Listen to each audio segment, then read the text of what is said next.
I wish to welcome you all to HAMK Design Factory at Hämeenlinna. And in a few minutes we will open with Timo Kenakkala, Mayor of Hämeenlinna, with the opening speak of our day. So welcome to HAMK Design Factory.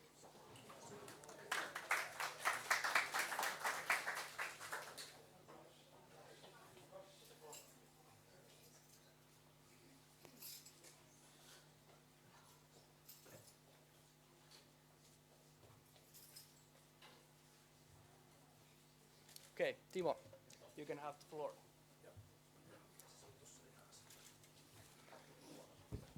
Is this working? Yes. Good.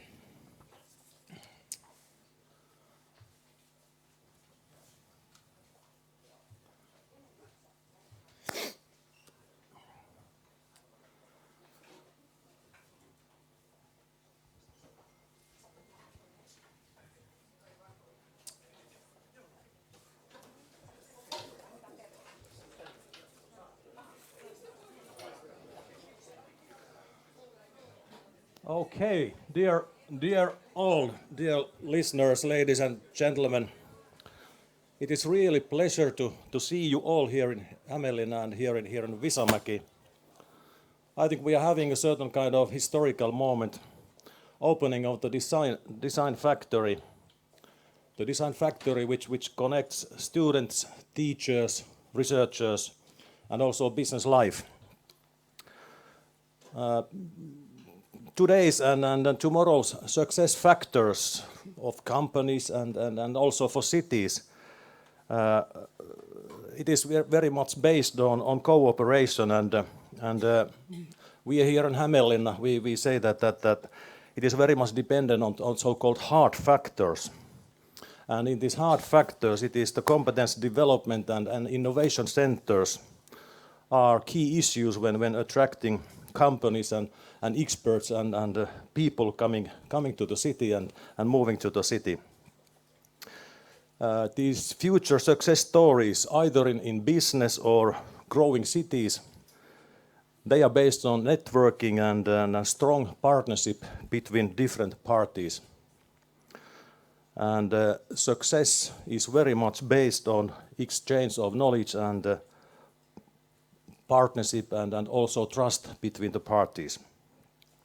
The city of Hämeenlinna, so we want to be a creative, vibrant, safe and authentic cultural city in the middle of the so-called growth corridor of Finland. So the growth corridor starting from Helsinki through Hämeenlinna to Tampere and also further on up north. And our strategic target is to create platforms where the cooperation of the city, companies and education facilities, and especially HAMK, will generate work, tax income and vibrant atmosphere for entrepreneurship. In this context, this HAMK Design Factory is also meeting our strategic goals. The cooperation is strongly based on co-creation. The University of Applied Sciences, HAMK, is probably the most important strategic partner of the city. In this respect, we are having a close cooperation with the university, and we are also very satisfied that you are now a part of the global design factory network. Knowing your enthusiasm and attitude towards the creation of future success stories, I am certain that the design factory network will find your participation most fruitful also. Also, it is really great to have a distinguished guest from NASA, Dr. Charles Kamara, here in Hämeenlinna and in this opening ceremony. I also hope, Charlie, that you have had a pleasant stay with us and Hämeenlinna also inspires you. Dear all, I wish best success for the design factory and HAMK. It seems to me that the space will soon be conquered with NASA and this innovation platform we are now opening. I wish all the best. Thank you.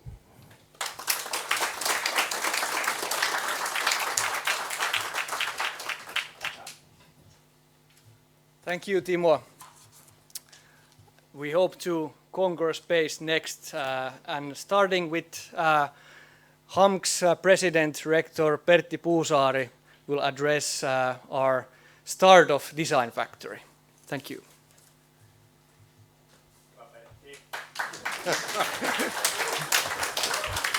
Very good, and good to see you, all of you here. And this is, I think this is how I'd say it. In a way, it's a touching moment. I feel something, and that's why it's going to be very difficult to speak, especially in English language, because you know that there's some situations that you don't know any words, neither in Finnish language. It's quite difficult. But it's good to know that in our university we have quite a long history, but it's so that many people don't know it. The education in our university actually started not at the university level, but education started 1560 for the agriculture in our Mustiala unit. Many people don't know that the higher education, university level education, started in our university year 1840. You don't know that. In our Mustiala unit, when professors were allowed to have students. And actually, in Helsinki University, the whole agricultural education has started in our University of Applied Sciences, in our Mustiala unit, in our Evo unit, in our Lepaa unit. So we have a long history of higher education. But for me, I have to say that in history there's one person I like the most. In a way, I adore her. She's a woman. They are always women, those right and great persons, and we just try to do something, but they are the adorable persons. In the end of the century, 1900, around 1880 or so, there was in this city living the person called Mrs. Fredrika Wetterhoff. And she's a founder of our textile and design programs. We have the Wetterhoff School here in this city. Of course, you know that in history it's very typical that the followers of those adorable people, they in a way they spoil the history of those people, because they start to do what was done in the beginning. In this case, it means textiles. I don't know. I'm not meaning that there's nothing wrong with the textiles, but the main issue of Fredrika Wetterhoff was that she was a very, very, very brave-hearted woman, because at the end of that century, it was not typical that women or girls have a possibility for their own life, their own work, and to earning some money. And she was brave enough to form our design education to young girls to have their own money, their own work. And in a way, when we are here in the celebrating the Design Factory, that's what I think that it should be. Brave people doing things that weren't done before. Changing the world, making new innovations, using all the possible research information available, and be brave enough to do things that has not done before this moment. And I believe that is one of the basic ideas of the Design Factory. And that's why it touches me so much, because we are changing the education life here in whole Finland. But because we are in a HAMK, this is not only the Design Factory. We have started 5 years ago to change the whole education system inside our university. And I like to invite our Vice Rector Heidi Ahokalle-Leppälä to say some words about the change of the whole education system in our university, because we are talking about women in this case. Okay, thank you all, and welcome. Welcome to this nice view, this nice place, I have to say. And it suits quite well to also our education system, as Rector said, because our system is nowadays competence-based. What does it mean to be competence-based? We are now working, or students are working in modules. What it means? It means that we have 8 weeks module where student is taking a part, and then there's competencies, what they learn, and then we integrate these competencies to one work project. And in every module, there's one project which is part of, and which combines those competencies together. And that's why, for example, this design factory suits quite well to our system, as you can see. And also, as we know that students are different, and that's why we have 3 different models to take also for students. One model, 8 to 16, means that we have so-called workday model. So students come to the campus, and 8 hours they are here, and they have different types of working, different types of way of doing things. They are steering themselves, they have teamwork, they have project works, and so on. And the second one is 1800. It's mean age. If you are working and studying at the same time, then you are able to choose that. So from 18 years to 100 years of age, you are able to study in HAMK. And then we have 24/7 model also. So it's so-called online. And if you want to, for example, graduate 2.5 years, so you take this 24/7 model.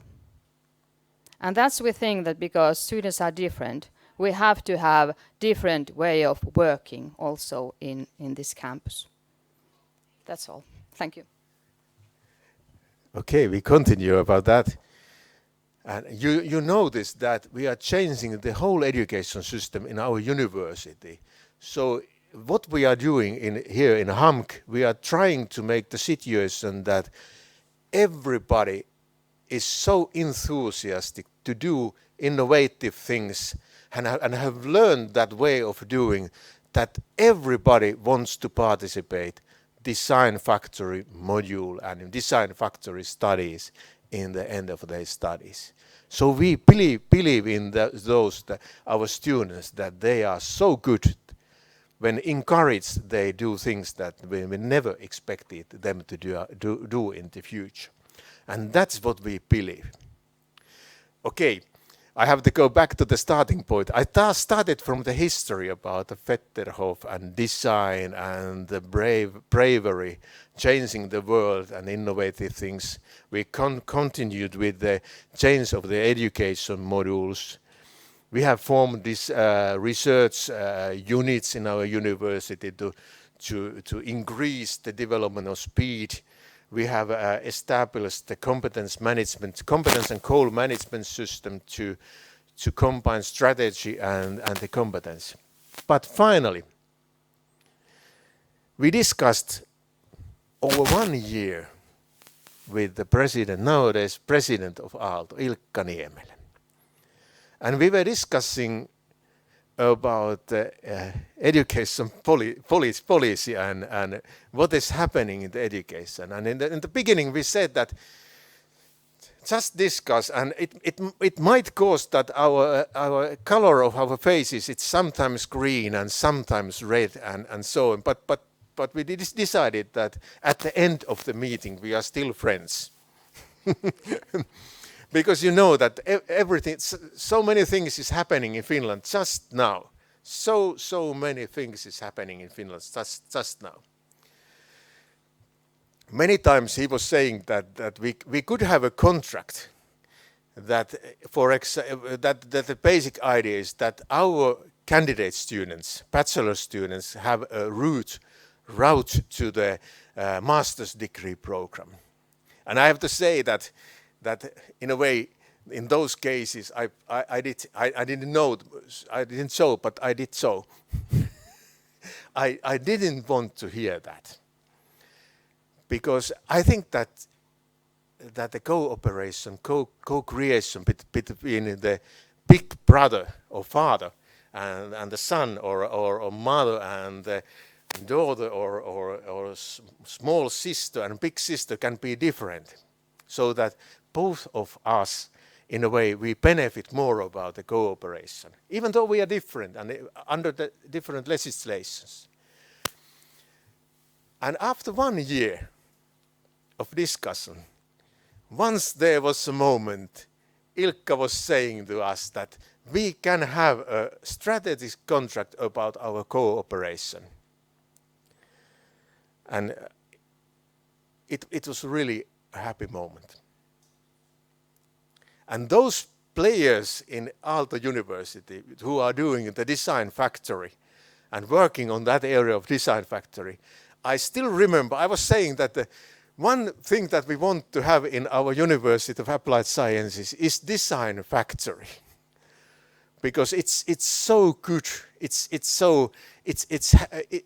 known so widely, and it has in a way it has a mood of dynamics, and that was very important for us.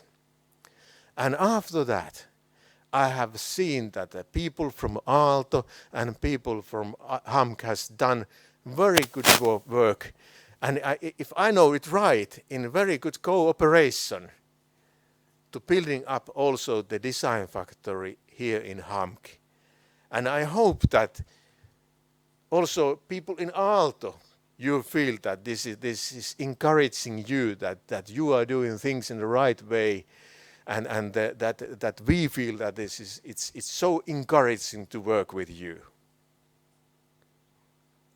And I have to say now, as a finishing touches for my address, I like to thank you, all of you in Aalto, so much. And I like to thank you, all the people in HAMK, that you have worked so hard to make this reality and truth. Thank you so much. Thank you.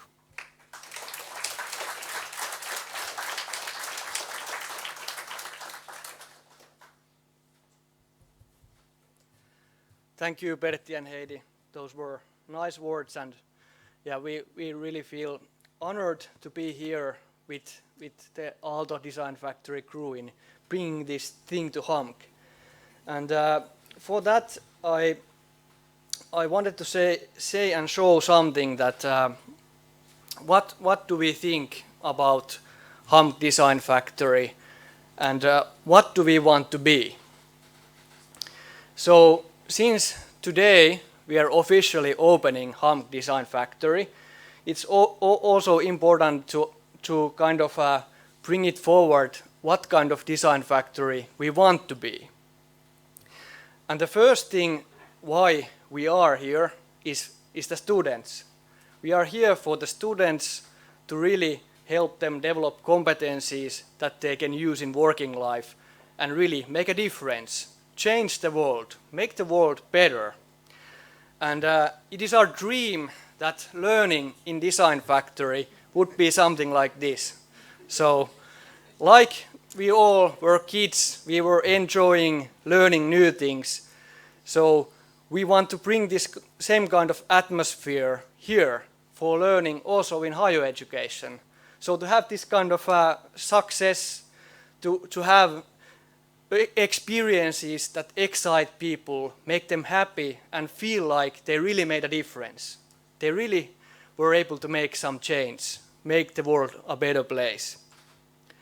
And also, we like it to be in a way that after you have done the studies, after you have worked in the design factory, you would also later be able to recollect on the memories what you did and feel like you were doing some things that are lasting and that are sustainable in the society.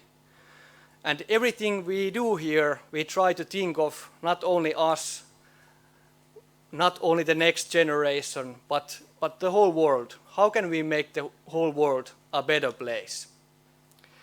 And in order to do that, we were lucky to team up with Aalto Design Factory to have their advice, their counseling, their mentoring, their constant support in building this kind of platform. So we need, first of all, we need spaces, we need a lot of equipment, things, material, but more importantly, we need people that are excited in doing things, that have a culture of really making things together and building something that is useful. And for that, we have early start in summer, so we did few summer studies, did design some products for companies that gave us challenges, and it was a really kind of eye-opening situation for me as well, since I really realized that although I have seen this done at Aalto, but when I see these HAMK students doing this thing, it was so amazing. So in a really short, limited amount of time in the summer studies, 6 and 7 weeks, they were actually able to build functional prototypes of real devices that work in an industrial environment. They were able to interdisciplinary mix methods and really also print the devices so they look like you could buy these things on a shop. And Iittala actually did buy them, so I guess they are happy with the solution. And in the same way, we have done other projects with companies where the idea is that we really build something physical that somehow increases or makes something better in the current situation.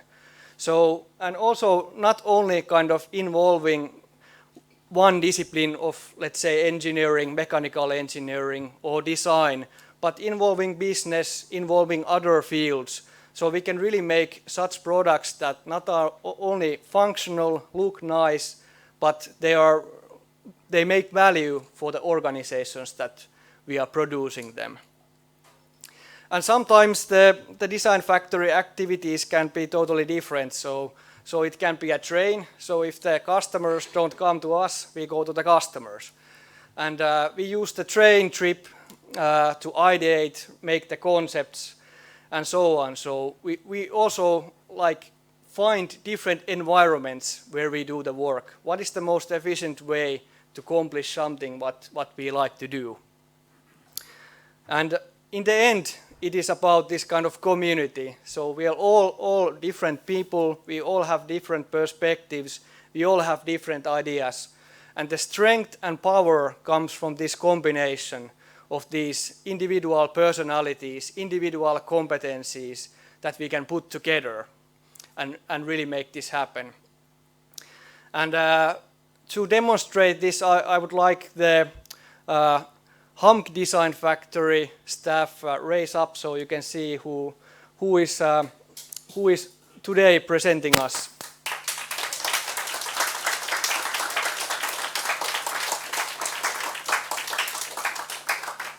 And next, can I have also the Aalto Design Factory crew standing up?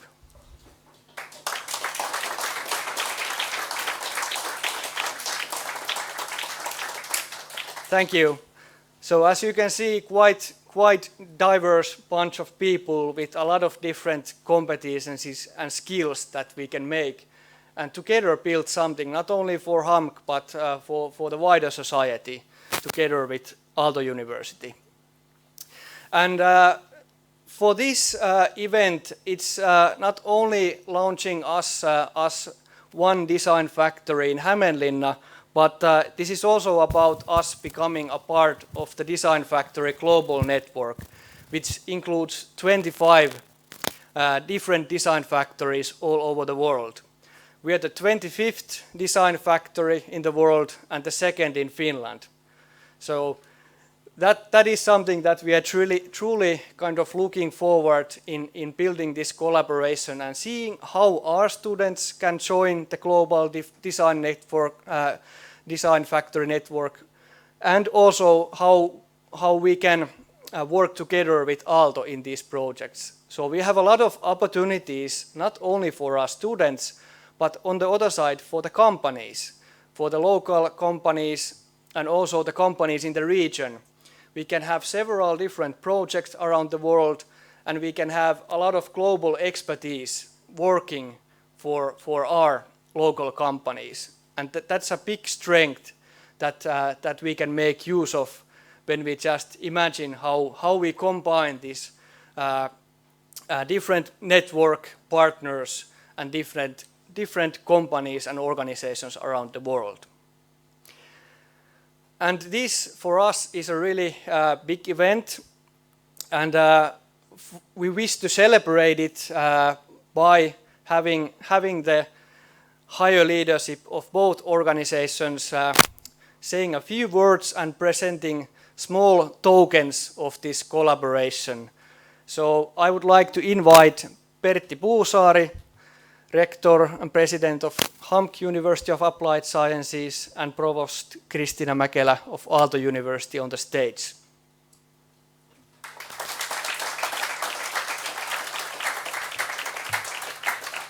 So perhaps you can start with a few words. Thank you. I would actually like to, ladies first, as Pertti already said earlier today.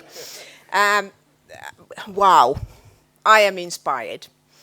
As you heard already, I'm coming from Aalto University. You may have heard about it.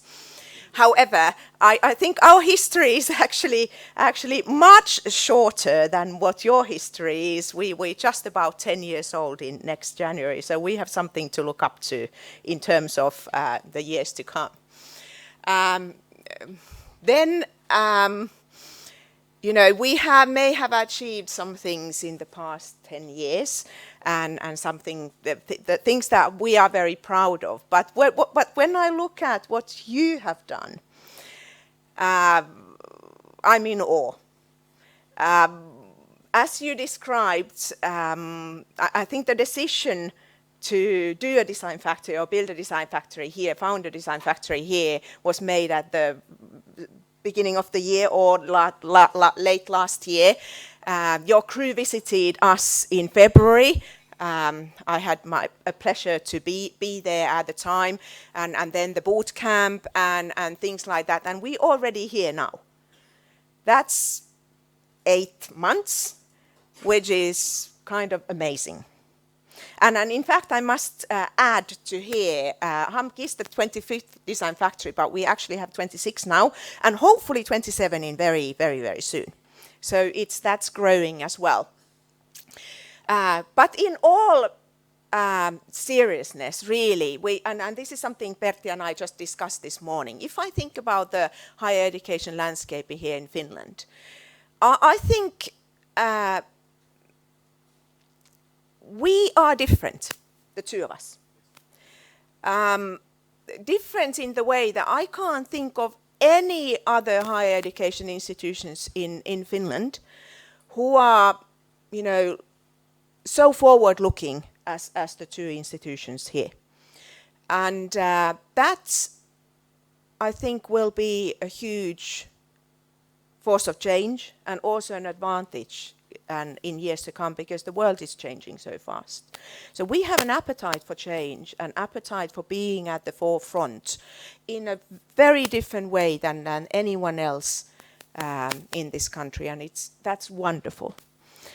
And that's why we want to be strategic partners as well. We have different roles, as it should be, but if I think about the design factory, HAMK, I think, is not the closest one only in terms of geography, but also in terms of sharing the same mindsets and partners, you know, also on a more emotional level.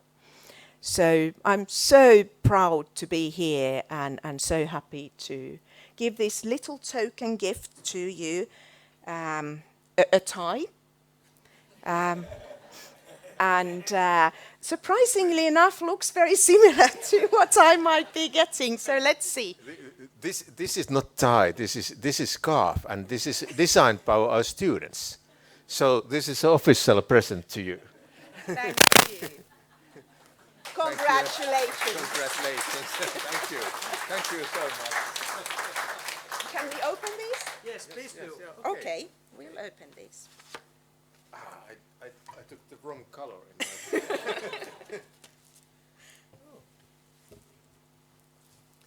Oh, this is beautiful.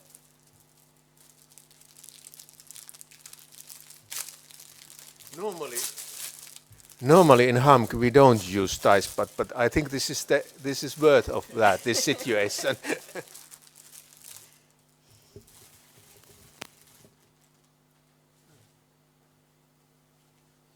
Oh, very beautiful. Thank you very much. Thank you.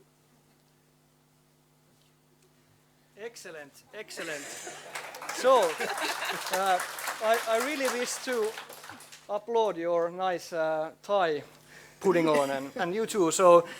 But since we are in a design factory and we want to promote this kind of atmosphere and culture of doing, we don't actually need ties or scarves at design factory. So I would actually like to request you to cut these ties and scarves as a demonstration of our culture for doing. I must comment here that we are not going to cut our ties between the organizations. I hope so. Okay, here we go. I declare the Design Factory of HAMK officially open. This is a bit tricky. It's a hard tie. So very difficult to see the ties between the two organizations. Oh my.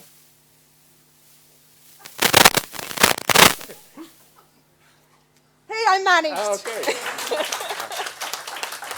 I'm continuing with the scarf, but if you notice that it is very hard to cut down the old-fashioned ways to do things.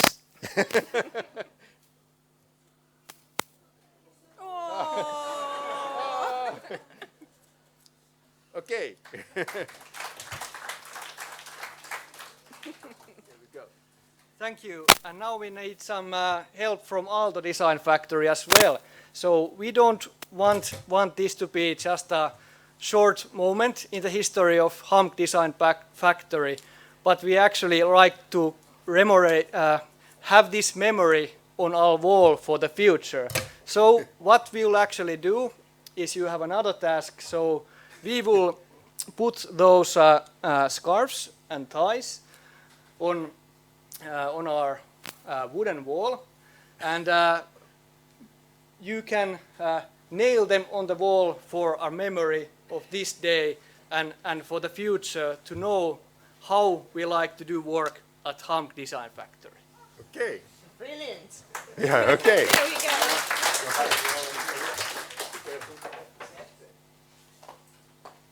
Maybe you start. Okay, ladies first. It's your Everyone, I'm a business school professor. The one field of ours who is not known for handiness, but let's see if I can make. Is this a good place? Maybe I'll put it this way so that we. Be careful. Watch your mouth.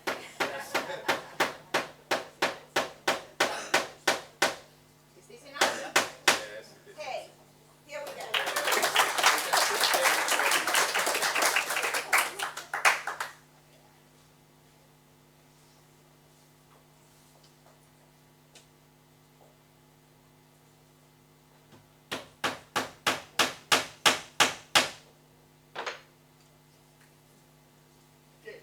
Here they are.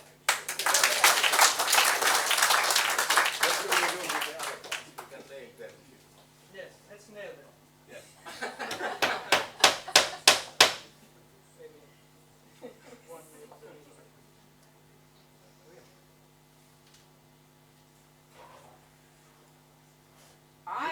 You just noticed the first picture of Jussi's presentation about those children, about those things that we are already like that.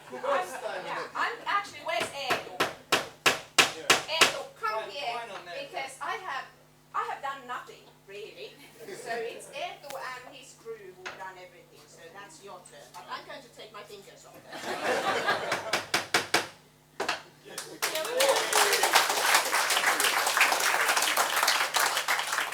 So we like to officially declare HAMK Design Factory as no title.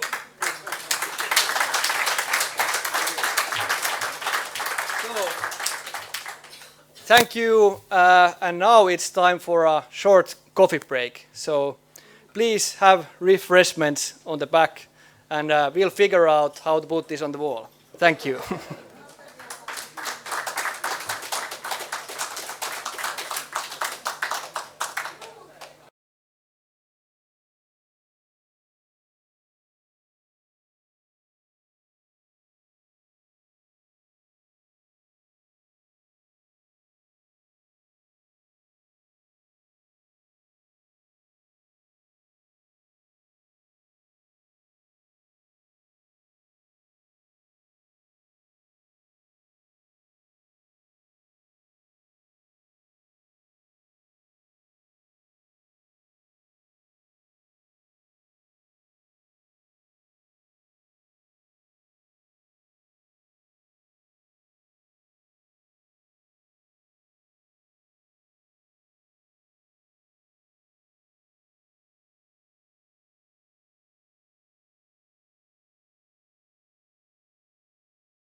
So I'm sorry to interrupt everyone, but next we will have greetings from Aalto Design Factory by Professor Kalevi Ekman.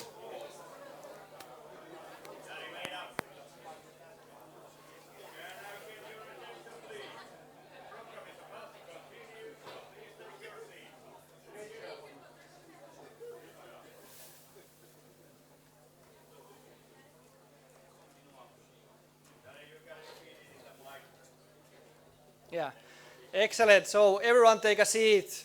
We will continue in a few seconds with greetings from Aalto Design Factory by Professor Kalevi Ekman. Kalevi, you can have the floor.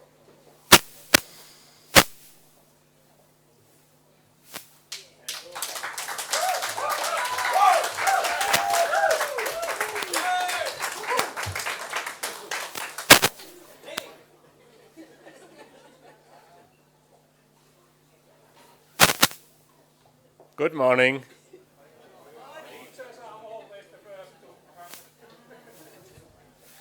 Well, when thinking about what kind of greetings I can bring from Aalto Design Factory, maybe I would mostly concentrate on explaining a little bit the historical and pedagogical thinking that is there as a base for the design factory. That's maybe the greetings that I can bring. We already heard about your plans or dreams and activities for the future, and that's okay. But as our provost, Tiina, already said, Aalto University is a rather new creature. It all started in 2010. The history of Design Factory is longer. We opened the Aalto Design Factory already 2008, when Aalto University actually did not exist yet. The university has its own definitions for its existence, like bringing science and art together with technology and business. Well, my opinion is that the Design Factory actually is the Aalto University in a small scale. But from the historical background, we have had one quite clear goal. We have had the wish to educate the best product developers in the world. Well, that's maybe because of me, because I'm professor of product development. And in my opinion, there is no other profession in the world that is more interdisciplinary by nature than product development. We need the expertise from all fields. Another perspective, if you look at the pedagogical foundations, the history of universities is very long, over 1,000 years, and this painting by Laurentinus was made already 650 years ago, describing university education, the concept of university education. And that is something that makes me wonder sometimes, that why are we so strongly stuck to the only and one way of university education described in this picture? There are many other ways of learning, but still a large majority of the teaching or learning activities are related to this setup. Another thing is we have invented some things like printed books or Google ever since this picture was made. And to me that shouts a challenge for rethinking the university education. But when the amount of information is continuously increasing and we are fighting with the plans for educational programs, I see the risk that the learning actually has some difficulties in such a context. And one small thing that hit me very much when I realized it was that we are actually quite clever to set up all kind of requirements, deadlines, and other demands for the students, but not very good in giving the authority for getting those things done. This picture was taken by some of my students, I don't know, maybe 20 years ago or so, when the students are having their team meeting. And what's the place? Well, it's the home of one of the students, because at the university campus there was no place where you can get access late nights or during the weekends. And that's one thing that we would like to fix.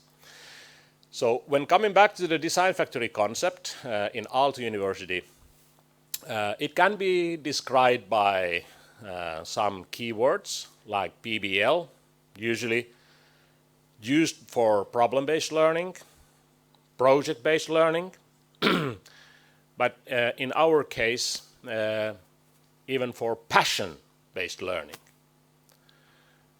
A place that helps to better combine the learnings of theory to practice, providing a really low threshold for coming to the place, easy access 24/7. And then, as said, it's an Aalto University in a small scale, interdisciplinary place. If you go to the practical level, I will show some examples what this means in practice. There are many things when we speak about learning that you must have your own personal experience on something. Like, how does it feel to use a small handheld terminal by wearing all those protective gear? Or sometimes it means quick testing of your first ideas for doing something. If you wonder what is happening in the picture, the students were challenged to increase the quality of MRI imaging. And it's obvious that the more the patient stands still, the better is the quality of the image. And one idea by the students was that maybe we can somehow keep the body there by using a vacuum cleaner and an elastic sheet. I was testing it. Some leading doctors from the university hospital were testing it with all their suits and ties. And yeah, I can tell this is what makes professors' life sometimes interesting as well. I mean, when you need to explain to the accounting office that it was really necessary to go to the sex shop for buying this silicone lining.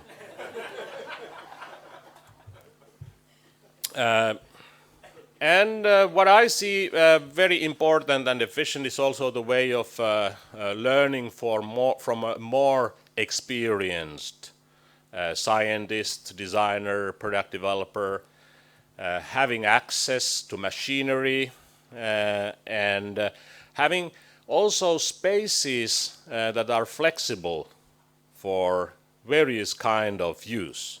This is our main lecture venue that can have some 200 audience seated, but we have big doors and an entrance so that if necessary you can bring in some vehicles. The same place can be used for art exhibitions, and I think the imagination is the only limit for things what you can do in a good environment. The role of companies was mentioned already earlier, and that has been always very important. I think the most value for learning that comes from companies is that they have so much better knowledge about problems and needs or ideas related to their clients or their clients' clients that we can never have in the academic world. So they are kind of an endless source for good ideas for learning projects. Like in this picture, Murata, the sensor company, they know how to make sensors, mainly for automotive industries. But they were also curious that maybe these sensors could be used in other applications. So they gave free hands for the students to go on for creative ideas, how to apply those sensors. Sometimes there are projects related to safety, like anti-collision systems for tower cranes. There is a new brand called Animal-Centric Design. Our students were developing a robot for training dogs for recognizing diseases like cancer, diabetes, so forth. Or memory diseases. That's the fastest growing problem in healthcare. The people are becoming older, and there will be always bigger challenges how to identify and treat that illness that can be slowed down remarkably in the first phases if it can be recognized. The companies can also help our students to get access to places where they need to go, like shipyards, mines, hospitals, etc., in order to come up with novel ideas how to use artificial intelligence or virtual reality in applications that help welders or their supervisors in their work. And it's oftentimes that visitors come to Aalto University, and as often they may come to Design Factory as well. And when that happens, then we usually push the students in the front line so that they can train their pitching skills for interesting visitors like the president of Switzerland with his colleague from Finland. And we also arrange such events, galas, exhibitions where we invite a lot of people to come for the same purpose. We can learn a lot, and maybe it's a cultural thing. We are now in Häme, but Helsinki is not that much different. We Finns are maybe not exactly the nation who are most extrovert and talkative and good in presentation skills. I mean, just look at this picture. The guys have done a brilliant job. They have a prototype that is so good that you really have a reason to be proud of it. But I can tell you, 3 of these students are Finnish and 1 is not. Can you see any difference in the body language? And that is exactly what you can learn so well in this kind of setup. What I believe is that the Design Factory in Aalto and the Design Factory here, it might also serve as a learning environment that will encourage at least some students to start with their own ideas. My interpretation for entrepreneurship is that it is just an illness. It's very obvious that it often goes within the family, and in some environments, you just have a higher probability to get contaminated by the virus. And Design Factory in Aalto seems to be one of those places. We have plenty of small company partners, startups, like this described in the picture, EndoCube. Interesting story. Actually, when they started the first experiments, farming of crickets, it was illegal. But then the Prime Minister visited, and then they changed the law. And now it's a growing thing. Well, I'm coming to the end of my presentation. This is a slide. For some reason, I have a tendency to sometimes think things upside down. So these are my list. If you, for some reason, are interested in the recipe how to make a design factory from hell. And just focusing on these things, bureaucracy, theoretical nature only, conventions, always be very creative in finding ways why to say no. And hierarchy, safety is a key word. Safety is a good reason for not to do anything. And then administration, of course. But I have been also told that this should not be the last slide of any presentation. So I just want to share this based on my own experience. This will be the everyday here at HAMK Design Factory. The days will be unpredictable. In the morning, you have no idea what has happened when evening comes. You will have many issues with change management because there will be need to change things, for sure. Funding will always be an issue, and it's all about the community. And that's not always so easy. The university business processes, I mean the HR, accounting, and so forth, they may not always be just fine-tuned for the design factory needs. And the safety as mentioned.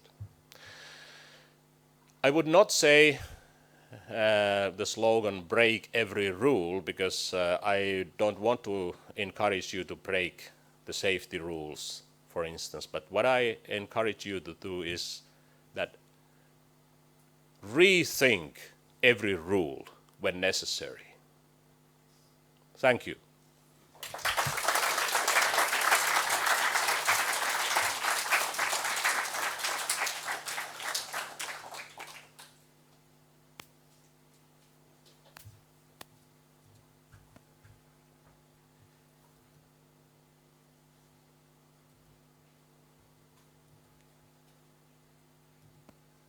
Hello everyone.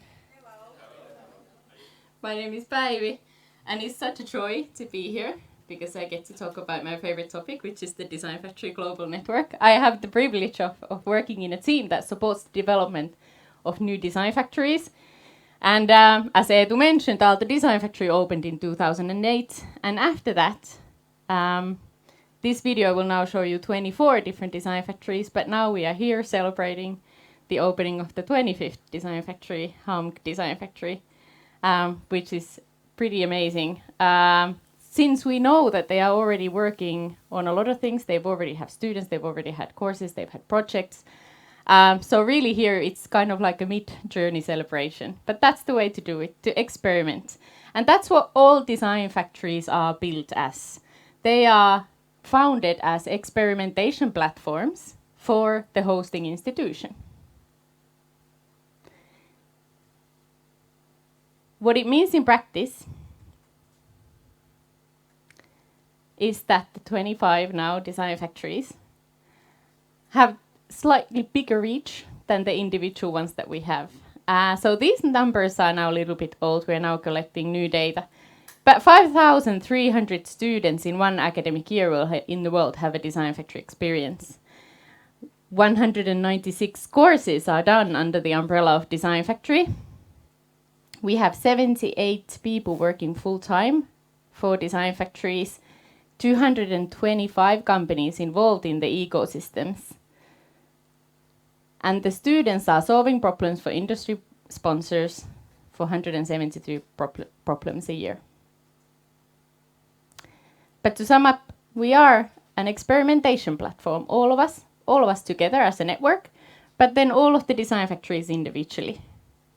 The one thing that we share, perhaps, is like a shared understanding of how do we want to support creativity and innovation.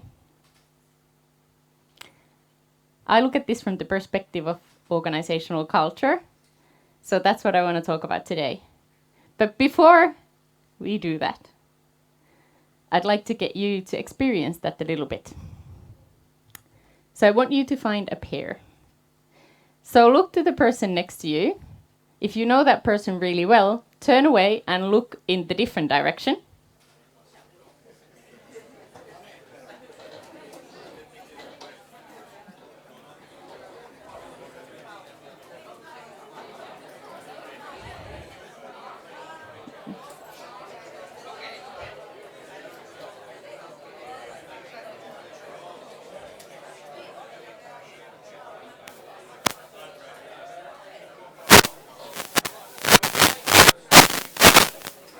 So,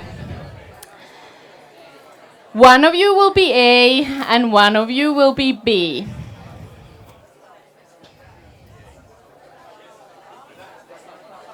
Once you've done your introductions, let's have a show of hands. All of you who are A, put your hand up.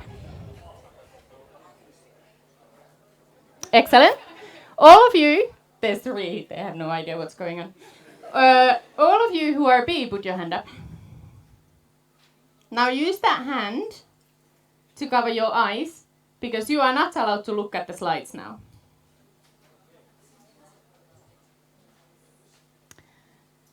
A, here's your instruction. Don't say it out loud, just read the slide.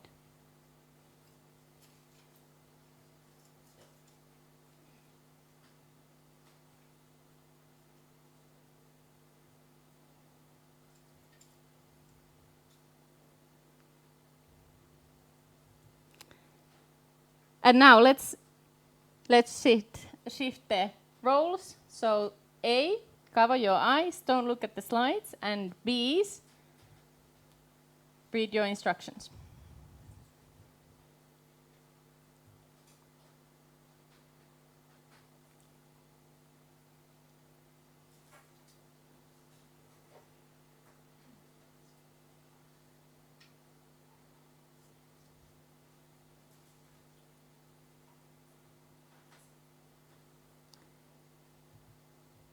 You have 2 minutes on the clock. Go.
Okay, excellent. Thank you very much.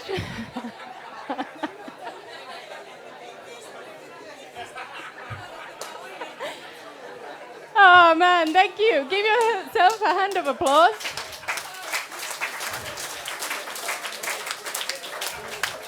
I love this. I love doing this exercise in Finland because people take it so seriously that they don't slip from the character that there is. So would someone who was sharing their story like to tell how did that feel? Anyone? Yeah? After 5 seconds. Okay, thank you. So after 5 seconds, I noticed what was the task, or I would guess, because there was no sign of like that. Oh wow, you are telling something special. I was trying that. Okay, this was the very good thing, and then I noticed. Oh, that do I know this person well, or is that kind of task? But maybe after 10 seconds, now I knew that it must have been the task, not to show the passion. Yeah. I have to say that I congratulate your colleagues because you clearly work in an environment where you are not used to this type of reaction. So that's fantastic. So if someone didn't yet clue in, the idea was that the person who's telling the story is talking about something very positive that has happened. And the listener is not allowed to show any emotion. And the reason why I want you to go through this experience, it is very difficult. And you can be very sort of proud of yourself when you notice it is difficult. But the idea behind this essentially is that the most influential factor when you are creating, when you have ideas, if you want to take that idea forward, the most influential factor is the first piece of feedback that you get, according to research. So essentially, that environment in which we work in, that environment that sort of shapes whether or not we feel comfortable sharing our ideas, sharing the excitements that we have, will define essentially how creative the environment is. And that's why, thank you by the way for Co-Passion Research Group, where Aldo has also been involved for teaching me this exercise. So that's why, for me, I look at what Design Factory is through the lens of the organizational culture, and that really is the one thing that in the network also we all share. So if we want to improve creativity capabilities, if we want to be more innovative, essentially we have to figure out what is innovation culture. And unfortunately, there are not a lot of, for example, companies we can look to, because innovation culture does not equal execution culture. What we need is a mindset shift that sort of means that we are going from decision making to generating a large pool of ideas. So what type of culture might, well, actually, let's go back a little bit. Let's think first, what is organizational culture? How might we describe that so that we can have a little bit of understanding of how do we go about it? So obviously we have the sort of bad examples of what culture might be. So some of you might remember the Enron Scandal from 2001. I'm really sorry for the dated example. This is when I was studying organizational culture, so I always go back to this. So essentially what happened is that Enron, an American energy company, essentially in their lobby, they have their corporate values, and it said integrity, communication, respect, and excellence. So as the management of this company were taken out in handcuffs by FBI because of poor accounting practices and using loopholes, they were walked past those values. So essentially highlighting that those values are not the organizational culture. The organizational culture is something different. It is actually what we believe in, and that's why I like to take this example, for example. So this is a set of values from a company, and they also list those values in more detail. So I like to point out, for example, because innovation is not really a value, so for me it's fantastic that they specify what does it mean. And it means that you are willing to take risks. So what company is this? Virgin Atlantic. So Richard Branson essentially was able to demonstrate to back then what was Virgin Records, that if they started Virgin Atlantic, if they did a complete shift to a completely new industry from a record company to an airline, that they would only lose 6 months of profit if they failed. So taking a very calculated risk, a risk that might seem absurdly huge because you're going to a completely different industry. So they're demonstrating, they're actually believing in that statement when they say that innovation to us is taking risks. And then if we look back now and think, how are the record companies going? I think that was a very, very good risk that they took. But if we go back to the theory, we can of course talk about organizational culture without talking about this guy, so Edgar Schein, who largely is known as the guy who sort of defined what organizational culture is. And he says that it's a pattern of shared basic assumptions, sort of that have worked enough in problem solving for the group well enough to be considered valid. And they are then taught to new members as the correct way to perceive, think, and feel in relation to problems. So, but this, it's a big urban sum, so for the purposes of a short presentation, I'll shorten this. So, organizational culture or corporate culture is often defined as the values, beliefs, and behaviors practiced in an organization. And they form over time because they are rewarded or punished. So essentially, the organization, the team that you work in, you are constantly evolving what it is that you consider is desired in your own team. But I like to really summarize things very shortly. So I like to use this one. the organizational culture is the way we do things around here. The culture is often described with using this iceberg model, which essentially means that on top of the water level, we can see the manifestations and the outcomes. And to draw kind of a loving, how would I say, comparison, I'm going to show this picture first. So this is the now Kandikeskus, so the former main building of TKK. And when you walk in, what do you see? What do you experience? It's actually a really nice place. It's beautiful architecture. But in terms of culture, what does it tell you? I don't know, when I walk in, I feel there's prestige and history and Alvar Aalto's beautiful designs. And then you walk into a design factory, what it is that you can hear, what it is that you can see, experience, even smell. You can smell food. We're having food there. So the question really is then, if those are the things that you can see on the surface, then what happens underneath? So just below the surface, we have some norms, rules, and behaviors bubbling under. You might be able to witness those. You walk in, you see two people having a conversation. You might start understanding what type of behavioral rules they, for example, have in this community. Some of the rules might be even written down, so you can witness those as well. Those are sort of formed based on the values that the organization have and the assumptions, the underlying basic assumptions that guide our behavior. So that was enough of the theory part. So let's talk about Aalto Design Factory. So where did it all start and how does this work? So when I first came to Aalto Design Factory as a student, which is now actually 10 years ago, so I have my decade anniversary happening as well, which is great. Eetu told us that there are 3 rules in Design Factory.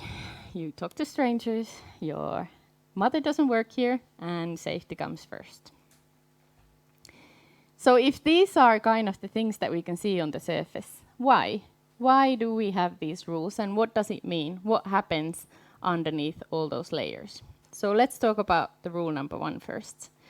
So for us, what it really means is that we are breaking the silos. We are bringing all of the different stakeholders in and we are working in interdisciplinary teams.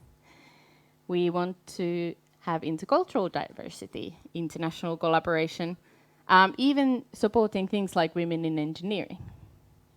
In practice, sort of how it translates is that this is a picture from Airbus Hamburg Wednesday Innovation Roundtable, that it's attended by 200 people. And this is their break. This is what happens in the Innovation Roundtable during break time. And what we want to do and what we want to support and endorse is that break time activity would look a bit more like this. Or if we start thinking about how do we connect people internationally, then we have some example. For example, Biolan, so a Finnish company, sponsors a project where the students created an urban range for gardening in a student team that has 3 different universities involved. So Aalto University Design Factory, then Tonji University from the Sino-Finnish Center, and then Design Factory Melbourne. And the idea essentially was that the client, the target customer was Chinese, so obviously we need those. But then we also had an Australian partner there, industrial designer who was largely involved in creating the form of these and participating in the design of these. So with this sort of international collaboration, not only were the final outcomes then produced in China, but this Finnish company, where hardly anyone actually spoke English, a small family kind of based company in Finland, then found an Australian employee to then design these products to become something that is then eventually sold in supermarkets and Stockmann. And this type of sort of opportunity, if you think about recruitment as a company as well, it's quite hard to achieve unless you have this opportunity of bringing people together. So rule number 2, your parent doesn't work here. So for us, that really means about putting the students center stage. So they are the ones who make the decisions around the projects. They are the ones who are driving it. whether it means talking to the presidents and the guests or looking after your own finances.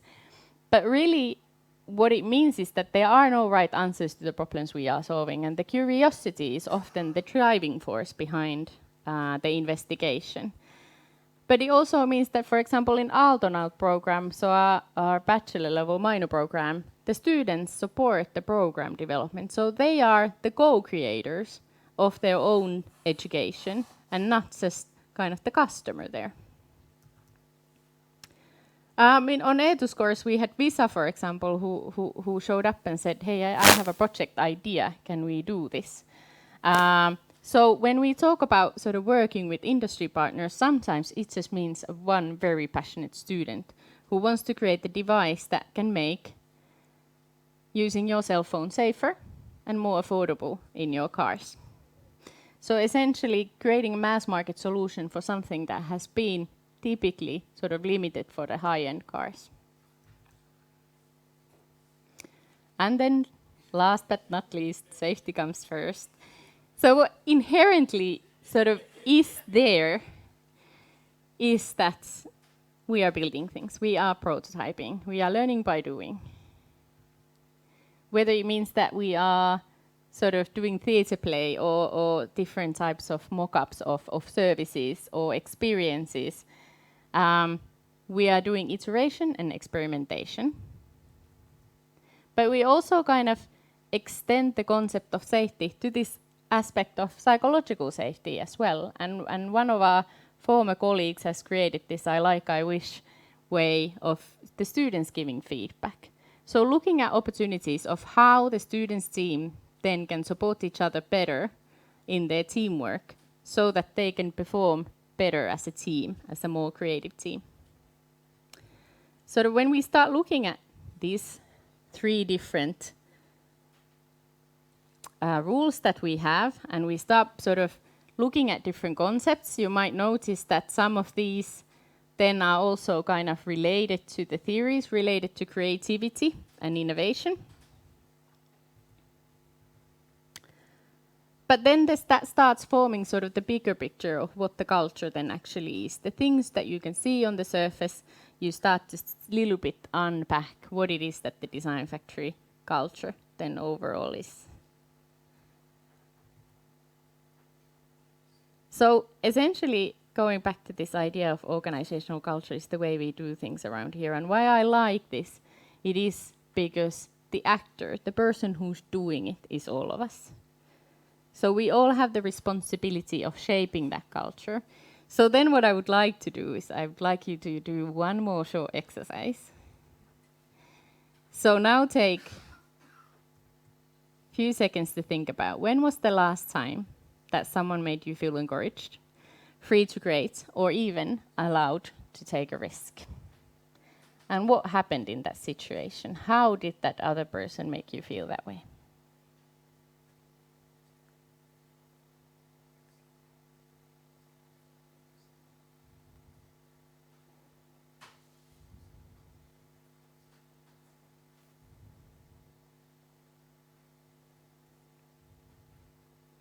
And then finally, when is the next time you will create that feeling for someone else?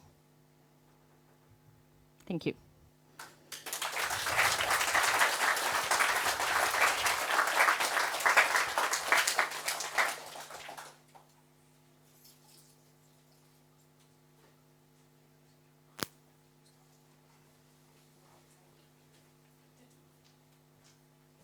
So, how are we? Excellent. So do you want to have a small break? Yes. Yeah, so we'll have 5 minutes and then we will get inspired by Charles. So please go outside, take a drink, do what you need to refresh, and then we'll hear some inspiring words. Thank you.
Okay, so everyone, please take a seat.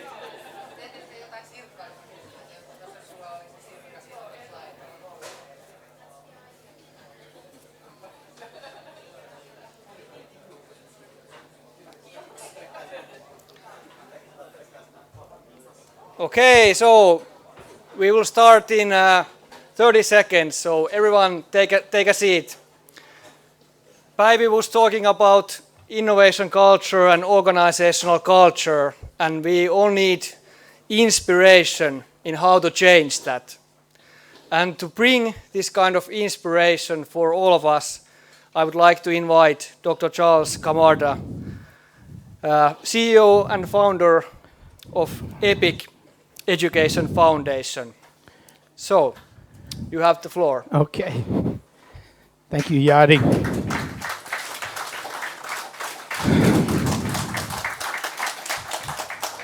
You know, first I want to thank my friends from Hämeenlinna, Rector Petri, the mayor, and the folks for inviting me to come back to Finland. This is about my 6th or 7th time. And I know you're going to hear about all the great things that NASA does, right? When everyone thinks of NASA, they think how innovative and creative NASA is, right? And amazing things that we do. Well, that exercise you did with that little behavioral science culture exercise, when I was spilling my guts out to Petri over here, and looking at his stone face, look at me, I finally realized what was going on, but I'm thinking to myself, that's exactly how I felt the last 10 years of my life, talking to upper management at NASA. And that's how frustrated I've been for the last 10 years of my life. But I'm going to talk a little bit about that and the importance of culture. And I relate everything to the accident, right? I flew right after the Columbia accident. But I started out my life when NASA was an amazing place to be. I was a young engineer, and we were doing amazing things. We worked in a hypersonic structures branch, and we were designing structures and systems for hypersonic vehicles that go 25 times the speed of sound and go into space. And these were what I call epic challenges. We were doing the impossible. And we worked together in this small little branch, kind of like Lockheed Skunk Works, if you're familiar with one of the original design factories, right? And we worked very much like what the buzzwords are now, interdisciplinary, transdisciplinary, in a converged way where we had several people, many people in the branch were experts in multiple different areas. Plus, we were connected to people that were down and in, had this deep expertise right there at the NASA Center where I lived, that could help us, right? So what I learned from this experience and from eventually flying in space and going off to become an astronaut in 1996, I was an older guy. I was 44 years old. I thought I'd try something different. I was afraid of heights, claustrophobic, could hardly swim, but I always wanted to be an astronaut. And I said, well, you know, it's a good way for me to come to grips with my fears, right, and take a risk and do something different. You wouldn't believe how much fear I was going through right there, but we got to do some really cool things. But I gained a lot more experience in working on teams and the importance of teams and how do you make these teams be what I call high-performing teams, right? And so I worked with an amazing crew. We flew right after the Columbia accident. And so I'm going to talk a little bit about that, because before I was a member of this crew, I was training in Russia. And I don't know if you could remember the picture of the kids like this, right? This is training in Russia. And I don't know if you could see the expression on my face, but you know what I'm thinking with this Russian instructor, right? This is what our kids look like if we teach them the traditional way. Come on, let's face it. We have to do something different. I was miserable, and I passed all my tests, but man, you could have done that in like 1/10 the time it took, right? Then the accident happened, and really smart people on the ground. This was the launch of STS-107 in January of 2003. Large piece of foam came off the vehicle, and this is what the mission control team, flight control team saw on the ground. Large piece of foam hit somewhere on the vehicle. And people on the ground were asked, is that going to be a problem? These people that were supposed to be experts, right? And they said, nah, nothing to worry about. No way, no how that's going to be a problem. In fact, we probably don't even have to tell the crew.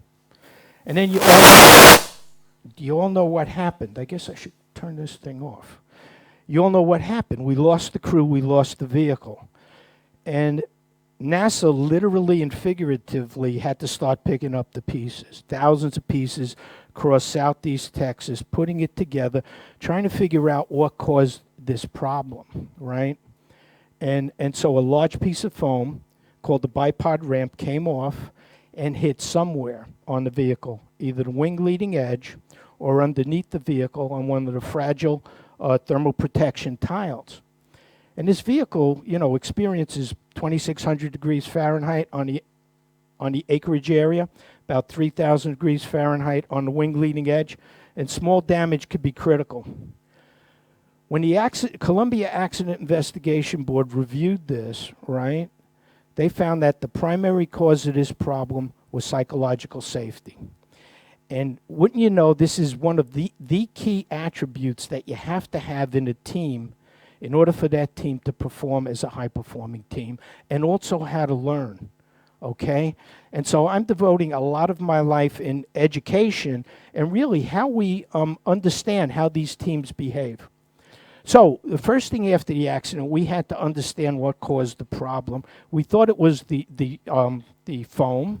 And so what did the people at Johnson Space Flight Center do? They built this huge test facility, cost tens of millions of dollars, and they were hardly going to instrument that large, almost full-scale wing leading edge, shooting almost the exact piece of foam, hitting it at a relative velocity of 550 miles an hour to determine whether or not that would cause a problem.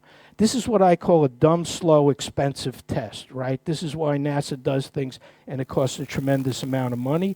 And they weren't going to hardly instrument that test, so it was a dumb test. In other words, we would know possibly that this caused the problem or it didn't, but we wouldn't be able to, we wouldn't have gained any knowledge about how to prevent or how to predict problems in the future. So what we're developing, I'm here at HAMK with several professors to build a new course in rapid product development or rapid concept development, but we're teaching students how to fail smart, fast, small, cheap, early, and often, you know, and get the most knowledge as possible from every test. And so when I saw what they were ready to do and hardly instrument that, I said, well, we could do this. We have people that understand this problem, right? Because this team at Johnson Space Flight Center, we talk about talking to strangers, they would not talk to anyone else outside their community, even though we had really smart people at NASA and other NASA centers that solved this problem. So I put together this small team at Glenn Research Center, Langley, and Boeing, and we basically started to solve this problem like researchers, like how I was trained in mentors. We start looking at building models of the foam, understanding the material properties and failure theories of the foam, and then we go out there and we start testing, right? And we analyze the experiments, we compare it with our analysis, we have good models of our analysis that we could predict how the foam fails, what loads it causes, when it impacts at ballistic speeds. Then we start looking at coupons of the material that it would have impacted, like the wing leading edge, and we do the same thing. And this is what engineers do. They use a building block approach, and they build up now. You could use the computer and build up models and now predict what's going to happen before you test. People wanted to do that test without doing any analysis and with very little instrumentation. Instead, what we did was we used full field instrumentation on a real test, and now we run the test. And now it's not a dumb test, now it's an intelligent test. And we're shooting a large piece of foam, and we're going to validate our analysis. 5, 4, 3, 2, 1, 0. And so you see that we had the people in 3.5 months. We put a small team together, and we got them to work, and they were super excited. This is what I call an epic challenge, right? You get the right, you make the magic happen on the experiment, on the thing that you're designing, right? The problem, you could hype it up. This really didn't need any hype. We need to figure out what caused the problem. And the next epic challenge was, how are we going to fix this problem, right? We developed many technologies to ensure that the next crew would fly safe. But one of the other teams that I was able to help put together was a team to figure out what happens if the next crew that goes up, this is before I knew I was going to be on the next crew, right? What happens if that next crew that goes up has a large piece of foam come off, and what are they going to do? And so we were working on a repair kit. But how do you repair a hole like this when if you just have a 1/10 of an inch protuberance on the surface, you basically burn through the vehicle. You burn through the structure. That's how severe the environment is. So we have to start looking at damage on that carbon-carbon wing leading edge. If you lose about a thumbnail-sized chip of coating on the left, you see that within 300 seconds it grows to about 2 inches. 2 inches a hole, the air goes inside the wing leading edge cavity, vaporizes the wing, you lose the crew. This was only 300 seconds. As we're coming through the Earth's atmosphere, we're in that fireball, if you will, for about 15 minutes, okay? A lot longer than 300 seconds, right? And so people were looking at, how do you fix this? How do you solve this problem? How do you repair a hole in a wing leading edge? And so lots of companies were trying to solve this problem. NASA was trying to solve this problem. They came up with this idea for a plug. The only problem was, because of these parameters, because of this step height and this steep bevel angle, it causes it to burn up. The fact that it was stiff meant that you needed about 1,300 of these patches to carry up with you on every flight, right? So, and here's what you see happens when you do one of those tests. The flow is from the left to the right. It's in an arc jet facility simulating the heating. That little bump to the flow starts heating up really quickly, and you burn through the vehicle. So we had to put together a team to solve this problem because NASA was struggling, right? So I went to my friend's garage, Don Pettit, didn't tell NASA what I was doing, created a psychologically safe culture and environment because we didn't tell anybody what we were doing. Otherwise, they would have stopped us, right? And we try things and we fail. So we teach failure, we teach how to fail, but, and that's exactly right. We have to learn from our failures. The other thing we did was we were connected to what I call the Friends of Charlie network. You know, innovation happens because of networks. I'm an old guy. We did it the analog way. We could do this much, much better in the digital environment we live in today, connecting the right people together, pulling them into the teams when you need them to solve these problems. So this is Don Pettit's garage. This is my good friend Don. And he had a little design factory in his garage. And he's amazing. And he could build everything that I could think of or anyone else could think of. And those are the kinds of people you need in that environment. You need to get the right team together to do that. And so we tried things and we failed fast and furiously. We tried all kinds of ideas to solve not only the wing leading edge problem, but also the tile problem. And we were having fun. We were like little kids. You know, we were using that right side of our brain. I'd knock on Don's door. I'd ask his wife if he can come out and play. My wife would be yelling at me because I had to be training for flying. But we were so excited, right? It was that excitement of solving this problem. So this was our idea. We came up with a way of doing this with the material that was very brittle. Basically making a thin flexible shell, doubly curved, so we could push it down. We could actually screw it down. We came up with an idea for fasteners made out of the same material. We would drill and tap a hole with a new tool that no one had invented yet, but we invented it in his garage. And we were told it was impossible. And what we did was exactly what you saw those students were doing. We prototyped it. We plunked it down on the desk in front of all these high-level managers, and we said, you know what, that thing that you said was impossible, Don took the drill, drilled a hole that they said was impossible, and we did this. And look at how we showed them that by making it thin and doubly curved, you didn't need 1,300 of them, you only needed 13, all right? And They told us it was impossible to drill through this material because the thin coating was made out of silicon carbide. They basically make drill bits out of silicon carbide. No one tried chipping the coating. You know, you have to imagine this is a damaged wing anyway, but if it wasn't, an astronaut just has to take a center punch, go out there in his spacesuit, spring-loaded center punch, chip the coating, you could drill through it, right?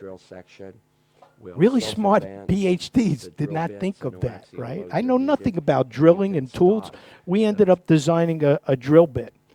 The other thing I learned on this was that, like I said, I used the Friends of Charlie network. One friend, Pete Naffo, aerothermodynamicist, expert in the world in this area. I said, Pete, these patches are burning up. Could you run a parametric study? He used his own computer program in one day, came back with the answer in one day. He said, Charlie, as long as you make it thinner than 1/10 of an inch, as long as that bevel angle is less than 6 degrees, you won't burn up. It won't exceed that 200-degree Fahrenheit margin. Once we did that, with that information, we designed patches. That's me in space basically showing how one of those patches would be applied. But the point is, that network, how do you find the right people, the know-who with the know-how, pull them into your team to answer these critical questions? We could use artificial intelligence, we could use machine learning to access and curate the knowledge, but we could also use it to help find these key experts that are trusted, the know-who with the know-how, the Pete Naffos. And so they told me it couldn't be done. We did it in less than a year, and I was able to fly them in space, and every succeeding flight after our flight carried this toolkit with them, and also other technology. But these are the kinds of things that we innovated out of Don Pettit's garage. And then we handed it off to a larger team. You know, we did the concept ideation and a little bit of a preliminary evaluation, but then we even developed techniques that we could eventually solve the large pizza box size hole in the wing leading edge, things that people thought were impossible. Well, this is the only decent slide I had compared to all the other really cool slides you guys had, right? But this is when the light bulb went on, and I said, you know, we could be teaching this. You know, we know how to do this. We could teach innovation and infuse innovation into the engineering culture. And imagine if we had students around the world that would love to help solve these epic challenges. This is where we unite the passion with the capability and keep these kids connected and learning and struggling as they're learning these very difficult subjects so we don't lose them through this leaky STEM pipeline. So that's when I started this program. And the first thing I wanted to do was I wanted to fix this education system in the United States. I pissed off a lot of managers at NASA. I also pissed off a lot of educators at NASA, people that thought they were running education for NASA, and they would say things to me like, yeah, Charlie, but why are you going to Finland? You know? And I'm thinking, NASA is doing sub-average in PISA scores nationally. Finland is doing number 2. You're the head of education, and you're asking me why I'm going to Finland. What's wrong with this picture, right? What's wrong with this picture? Why are you the head of education at NASA? You know, I got myself in a lot of trouble by doing things like this. But when I started working with learning scientists from Boeing and Mike Ricci, he put together this chart, and it shows what I call the STEM pipeline. It's really like a gauntlet because we lose about 80% of the kids by 7th grade, right? And then by freshman year in college, only 9% declare a STEM major, right? And then we lose even those really good kids that love STEM, love science, love engineering by sophomore year. So that now we're left with only 4.5% going into STEM-related careers, which is crazy. Nobody's trying to understand why this is and doing anything about it. We need to start much earlier, and that's why I started this program. But when I started researching gaming, right, I had a stepson that was kind of addicted to gaming, and I wanted to find out more about it. Why are kids addicted to gaming? So it's a great book, Reality is Broken, by Amy McGonigal.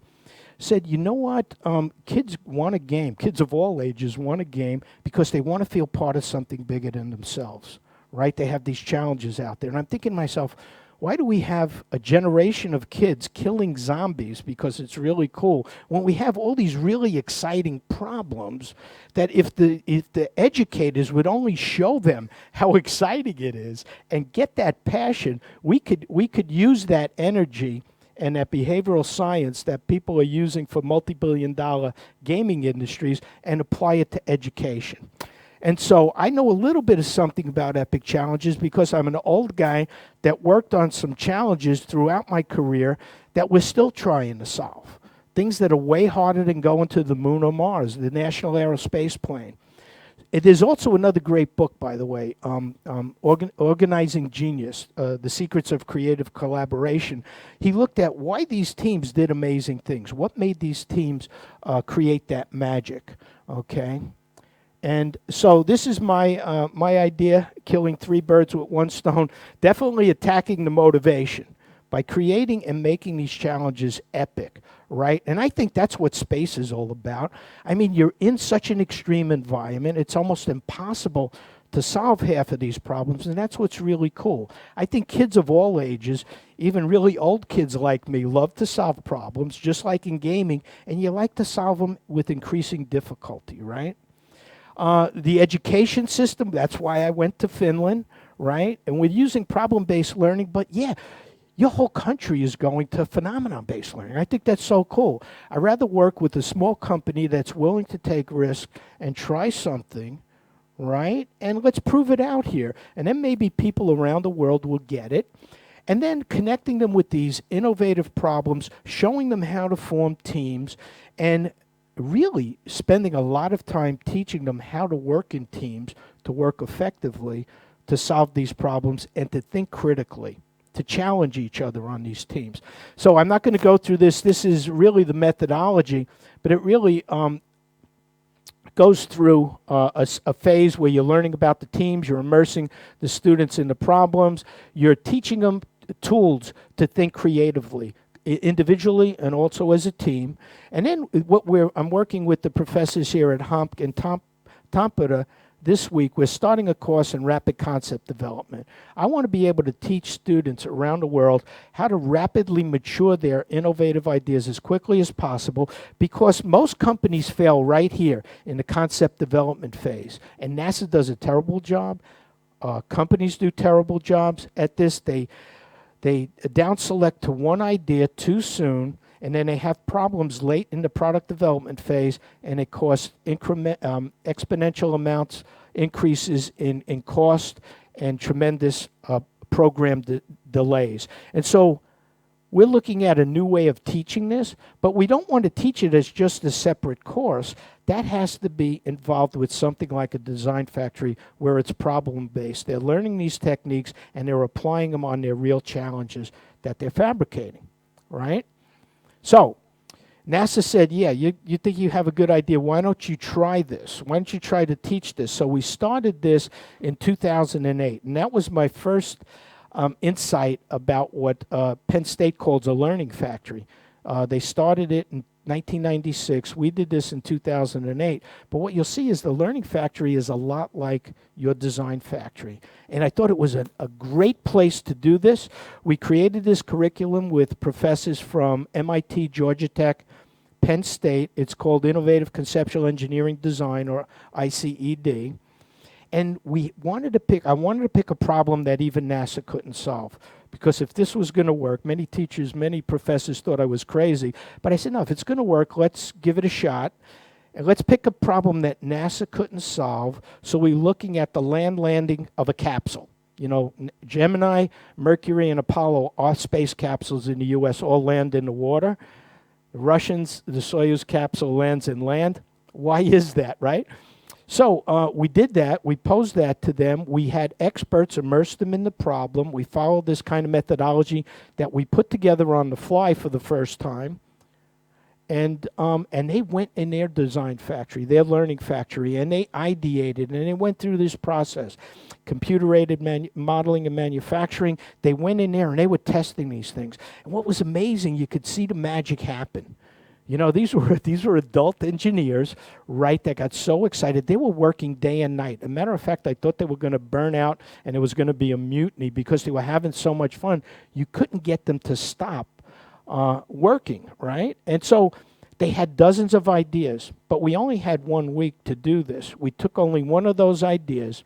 One graduate student from MIT, Sidney Doe, who's now working for NASA at Jet Propulsion Lab, he's Australian, and 9 undergraduates working part-time with Sidney.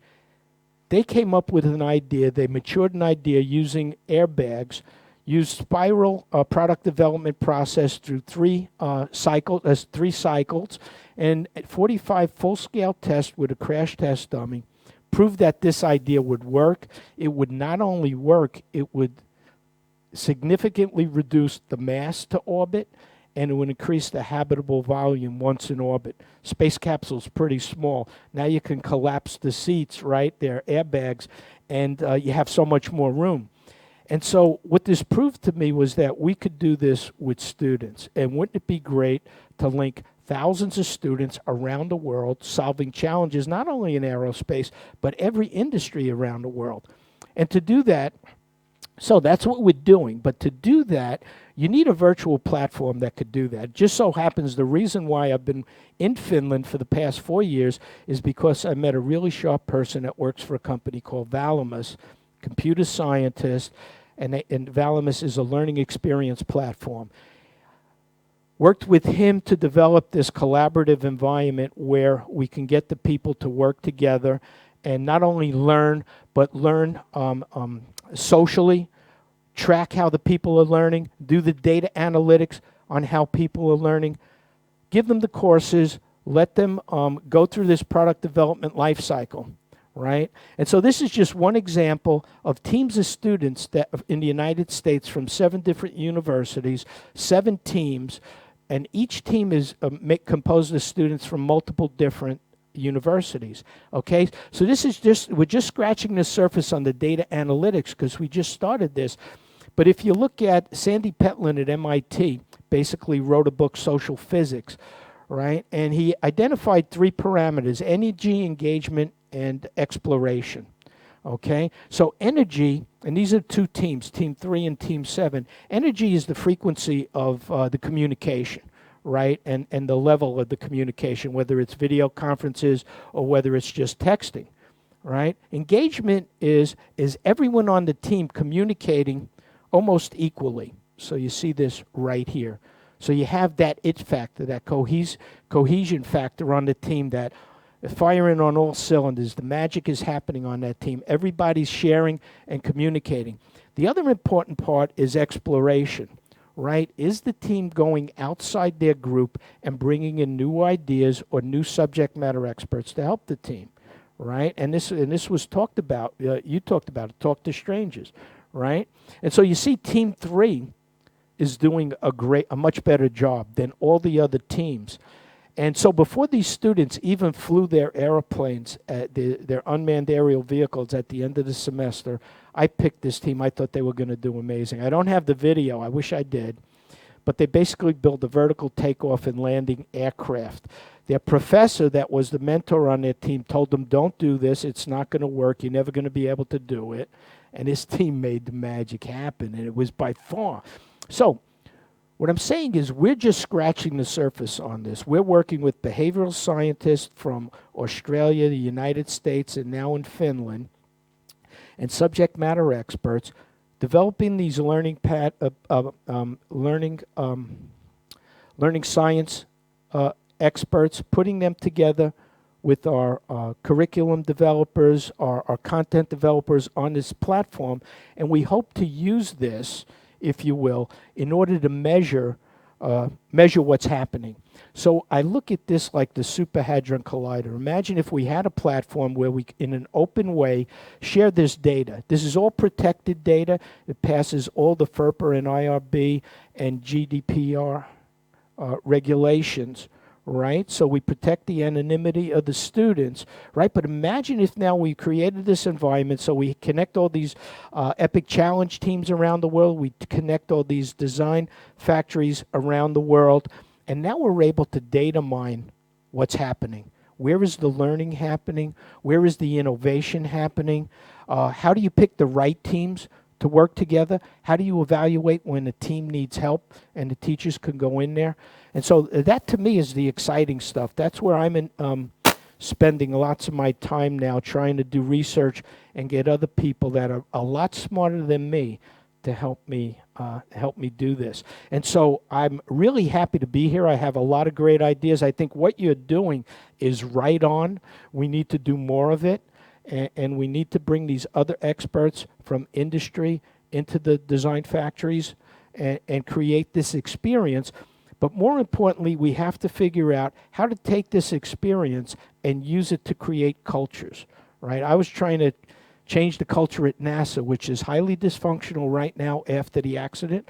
Unfortunately, they haven't corrected it, and it's because you have a lot of left-brained engineers that don't believe in the sociologists, the psychologists, right? We don't believe that's real science, right? And yeah, we hear you, and that caused the accidents, that they do exactly what they kept on doing. Nothing ever happens.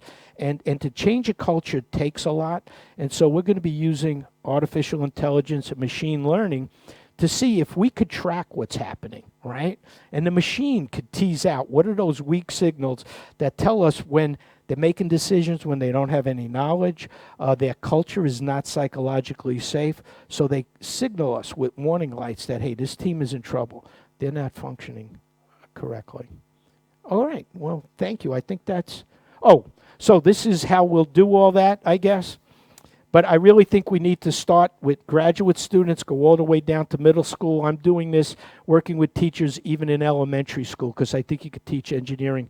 I have grandchildren right now that are about 3, and I'm teaching them everything I can about simple machines right now. But this is where the innovation comes from the bottom up. Those students, the younger the students, the more innovation they have. And we could use the mentorship from the people in industry and the graduate students and the faculty to help that continual mentorship on the way down. This way you don't need an astronaut in a blue suit to inspire kids. When these kids see kids just a little bit older than them excited about this, those are their role models. Those are the people that are going to make it seem like, hey, I could do this, right? So, thank you.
Morjesta.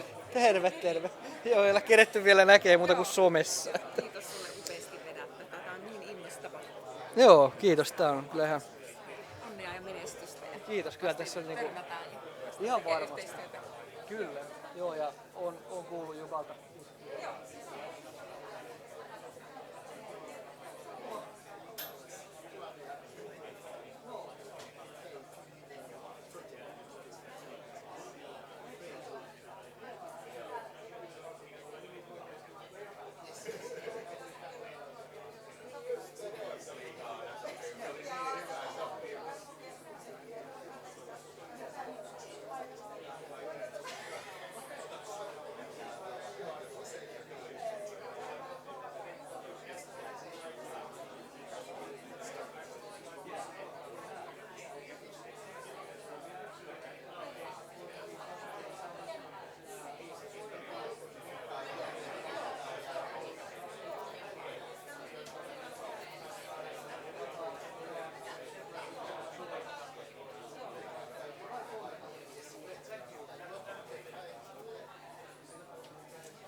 täällä on siis meidän HAMKin väkeä, Design Factoryn väkeä, Design Factoryn väkeä.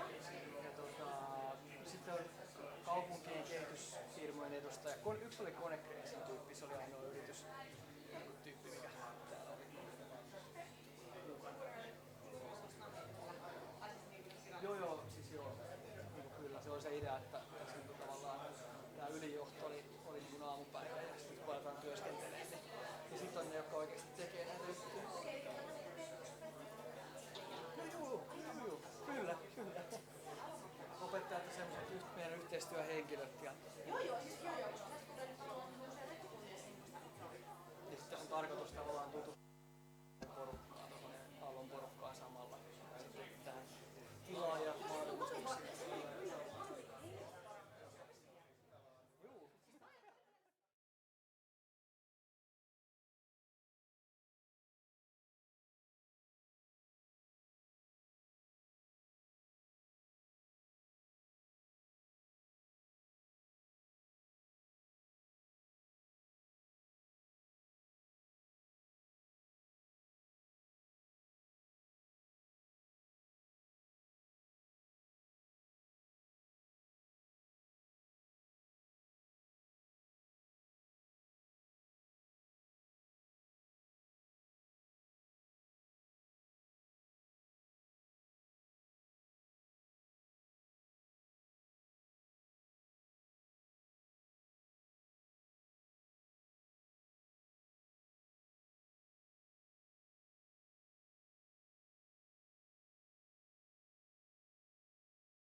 Siitä.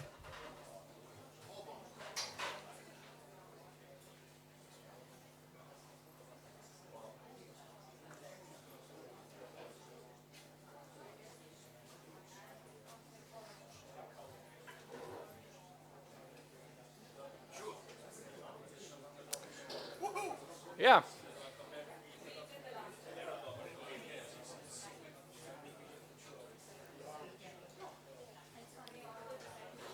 Everyone, take a seat, please. We are getting ready to start. Vesa also.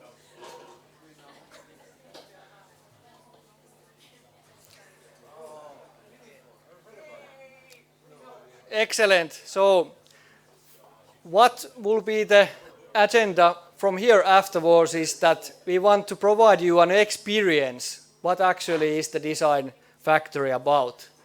And for doing that, we will use a concept that has been used many times in Aalto Design Factory called PD4, or at least a version of it. And for that, I will let Klaus start with the introduction of what is PD4, what we will put you to do today. Go ahead, Klaus.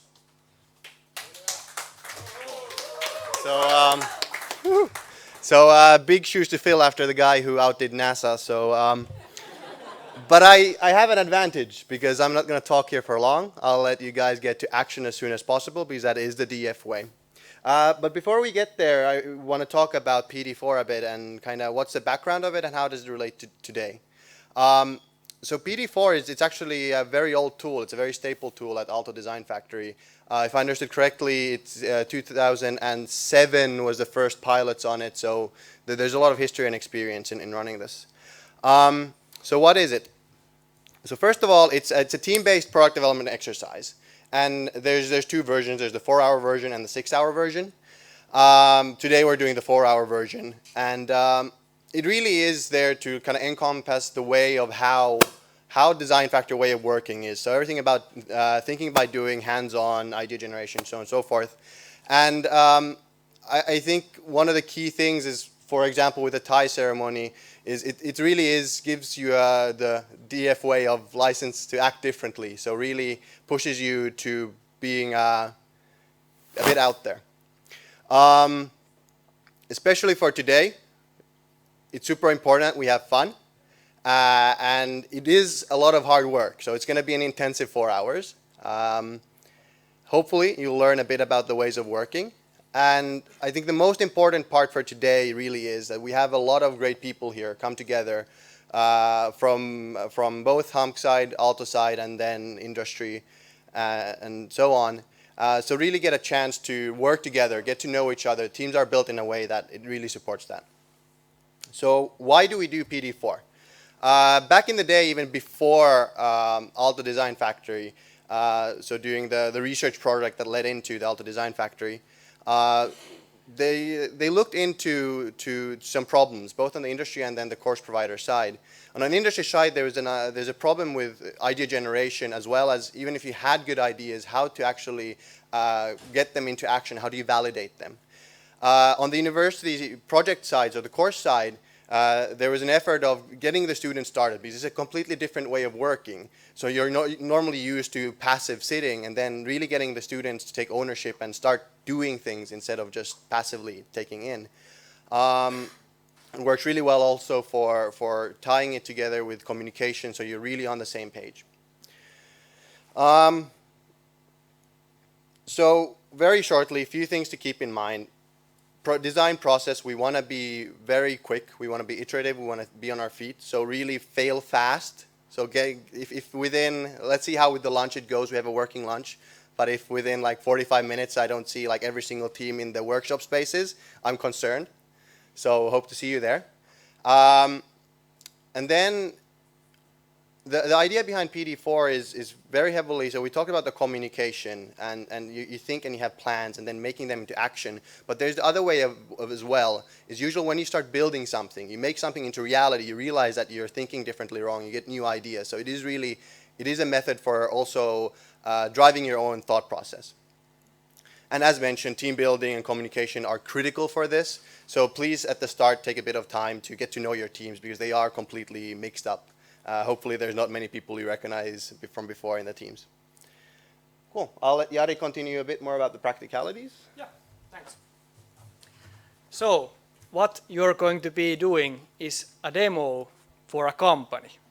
So the idea is that you focus on essential, you produce something, a prototype of what the solution might be like. And also that it's not only kind of a figment of your imagination what this is about, but you also have evidence that this could work. So you could talk, you can talk to outsiders, talk to experts, talk to people you know about the problem area or the possible solution. So you can outsource all kind of information that will help your team to figuring out what would be a working prototype. And it will end basically demonstrating this to the company representatives and to all of us. So each of you will be put into teams. We will show you the team composition after after the design brief, and then you will know what team you will be working at, and we have a schedule that we will follow, and there's really a limited amount of time to complete this. But the main idea is that at the end you come up with something concrete to show and demonstrate about this PD4. And the most important part, partly the reason we didn't give you yet the lunch, is that you listen attentively to the design brief. What is the design brief about? What we would like for you to do here with the team. And after that design brief, we will briefly introduce who is in which team, the schedule, and some practical issues. And then you can grab the lunch with your team and start working on the prototype. So, Taija, go ahead. You can present our today's design brief.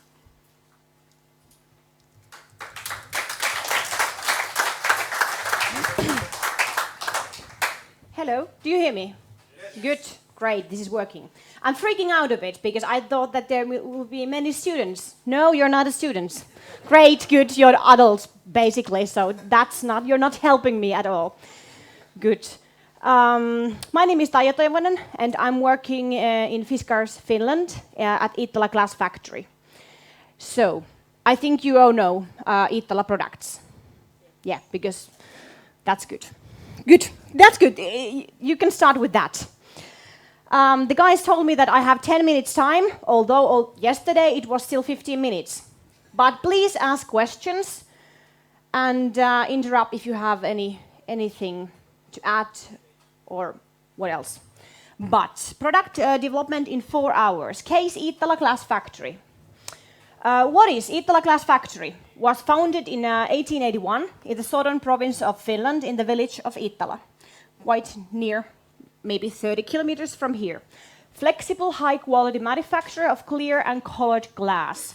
The core competence of Iittala Glass Factory is the colored glass. It's fully colored, not like painted from outside. And we produce in medium-sized batches. In 2017, Iittala was bought by Fiskars, and now is part of Fiskars Corporation. We have in the glass factory, we have 176 persons working, and famous designers are Alvar Aalto, his wife Aino Aalto, Timo Sarpaneva, Tapio Virkkala, Kai Frank. I think if you don't know the names, you might recognize the products what they have designed.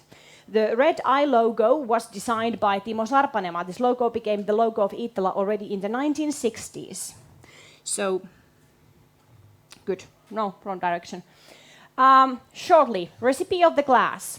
The main raw material of ours is clear glass. We have 2 peak tank furnaces, and those are full of clear glass. So we used sand. Sand is the most important ingredient of making glass. The most important. Then there is some soda. Soda decreases the melting temperature because in the furnace the temperature is around 1,400 degrees to 1,500 degrees. And then calcium carbonate.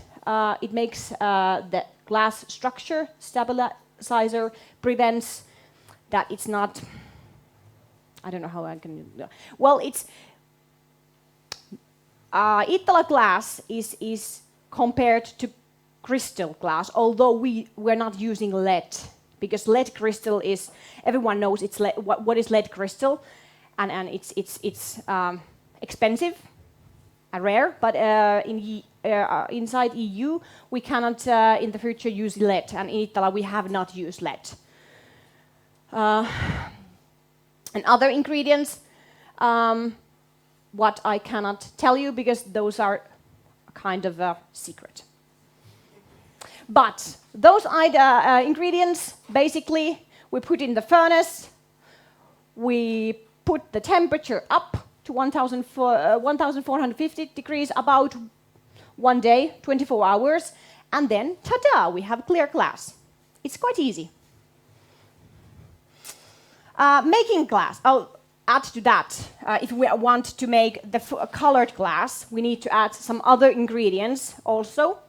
So those are making, you know, the color of the glass. It's not what we put into, or it's more or less what kind of chemical reaction they are making together, and that is creating the fully colored glass. Making a glass. Manufacturing methods we have in Iittala. We have machine side and mouth blowing side. Machine, pressing and centrifugal casting or centrifugal forces. We can make like plates, for example, with those. Pressing, well, this is a plastic, but we can make tumblers. It's fairly easy. Manual, we have around 60 persons in the mouth blowing side, and we are making free and into mold, mouth blowing and also casting a bit. But when we have made, for example, the mouth blower has made the piece, we need to remove the tension from it. Controlled cooling is required, otherwise there will be tension in it, and then it's not safe anymore to use. So we need to cool down from 500 degrees to 20 into the room temperature. And the cooling time depends a lot what kind of product it is, how big it is, how much of glass there it is, how many different kind of colors there is. And then we have the after treatment department, which basically is making all the quality inspections, grinding, polishing, labeling, and packing. So there are many other. It's not just like making a glass, because the after treatment is actually quite important. Because we have blown, for example, alto vase into a mold, but we have still the head on it. We need to cut it, we need to grind it, we need to quality inspect it. We need to do everything. So after treatment is actually also very important part.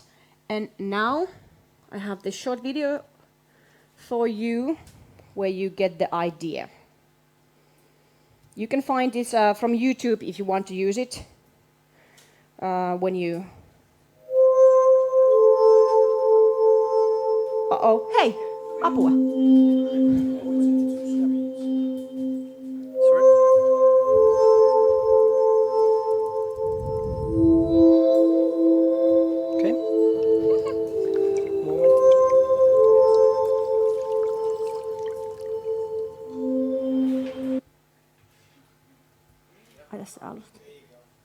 Oh, huh.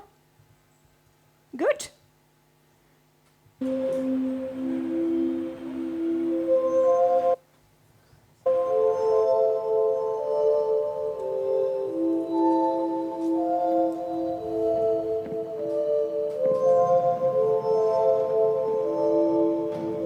There you can see the sand. The sand is from Belgium. It's old ocean, bottom of the ocean. It's very fine and very white. As you can see, so fine.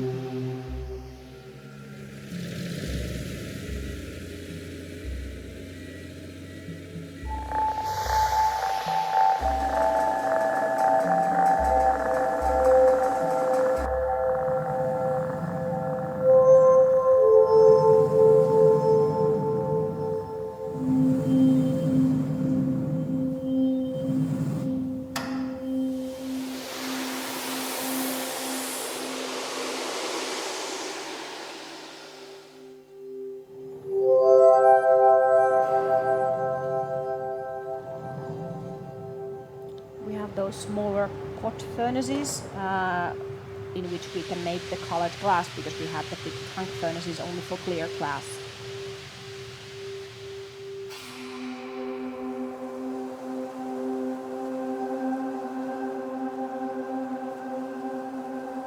We have our own mold maker. He's making wooden molds for us.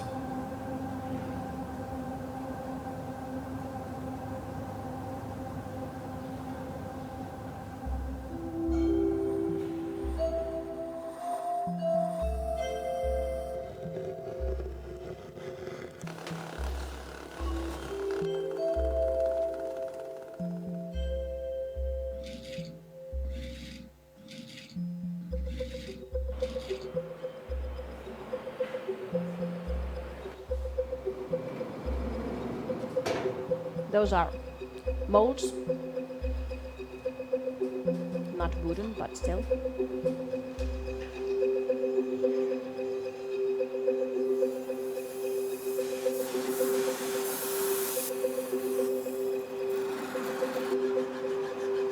We repair and fix the molds by ourselves, mostly.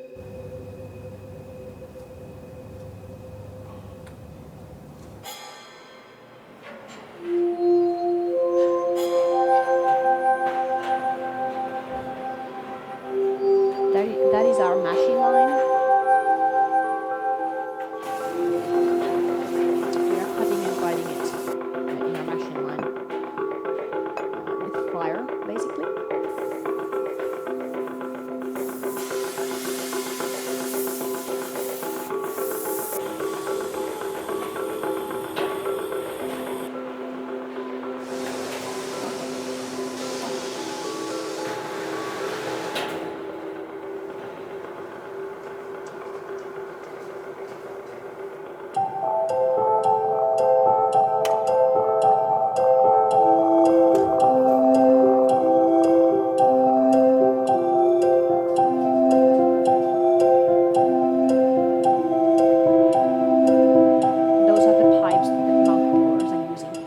Different sizes with different kind of products. And that is the tank furnace that they are taking the glass.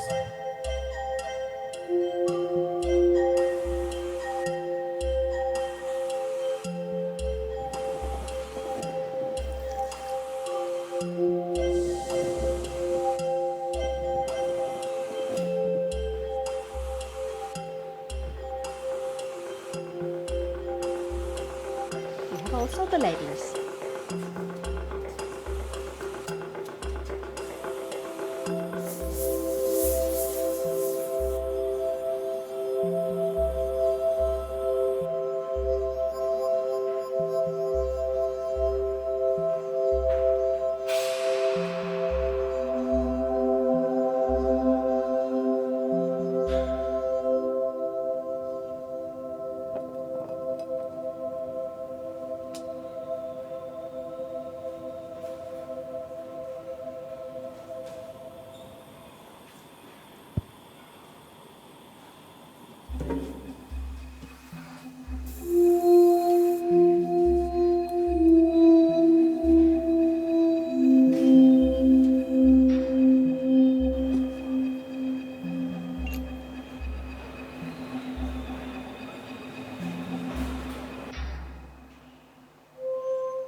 Ota se.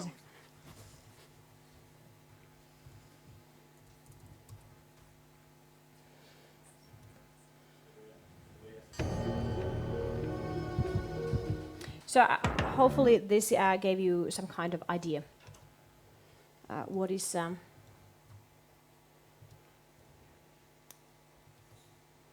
mä voin ottaa täältä. Okay. So now, the current categories of the Iittala glass factory. In Fiskars we have many categories, but what are the ones that we are producing? Interior, different kind of lamps. votives or tea light candle holders, bigger ones, smaller ones, vases. We have different kind of, but basically those that you can put in your home and decorate it. Art and craft. We have different kind of products. I don't know for what to use all of those, but we have different kind of art products. For example, the foxes that Klaus Haapaniemi created and Oiva Toikka's those cubes. And birds. Oiva Toikka passed away last spring, and he left us this huge amount of different kind of birds that he had designed. Those are famous all around the world, from America to Australia. And then we have the tableware and serving. Different kind of plates, jars, everything that you can use when you set up your table. You can eat, you can serve food, drinks, other liquid, I don't know about candy, maybe some sugars. Different kind of tableware and serving. And then the glassware. We have glassware from the machine lines and from the mouth-blowing side, different kind of shapes and thickness of the glass depends a lot, and what is the glass structure, for example. As you can see, these are this Ultima Thule series, for example, or this Kastehelmi series. You can feel the glass, you can feel it, and then we have, of course, for example, this Cartier glass or this guys on the outer side. It's smooth. I don't know if you can feel the glass, but what potential new categories you can create to us? Develop new potential categories / items for Iittala Glass Factory. What can you make out of glass? The new category needs to fit Nordic lifestyle, Scandinavian lifestyle, because, I don't know, we cannot create something that is not a Nordic lifestyle. It's something that the glass factory basically is. But use your imagination, the tools that you can have, and just let the ideas flow. That is something that is said, the sentence in our website. We believe objects should be distinctive, combinable, and multifunctional with lasting design that inspires individual use and expression. For example, well, what can you make of glass? Maybe some jewelry, I don't know, maybe. It might be a new category, or the scents. I don't know if you know, but in the room you can put the scent and it gives you lovely smell into a room. I don't know, but what can you just come up with different kind of ideas? What kind of new categories we can have? Now we have quite basic. You can eat, you can drink, you can serve food. Well, you have something to put in your home and you can see it. For example, lovely lamps, different kind of vases, you could put flowers in it. Well, art and craft, you can put also the birds. What else? What else? Just come up with different kind of ideas and maybe go outside of the box a bit. Good. Thank you.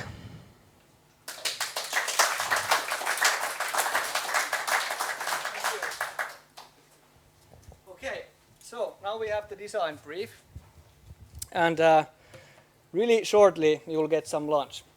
So the idea is that now we form the teams, and our schedule, we're a little bit behind on this, but the idea is that I will introduce the people who will be helping you here, and the idea is that with those people help, you can come up with a prototype of that type of new category, what it could be. So first, the PD4 coaching team. We have Klaus and Viljami Viltsu on the back. So we will be circling around, helping you each team and kicking you on the butt when you're not on time.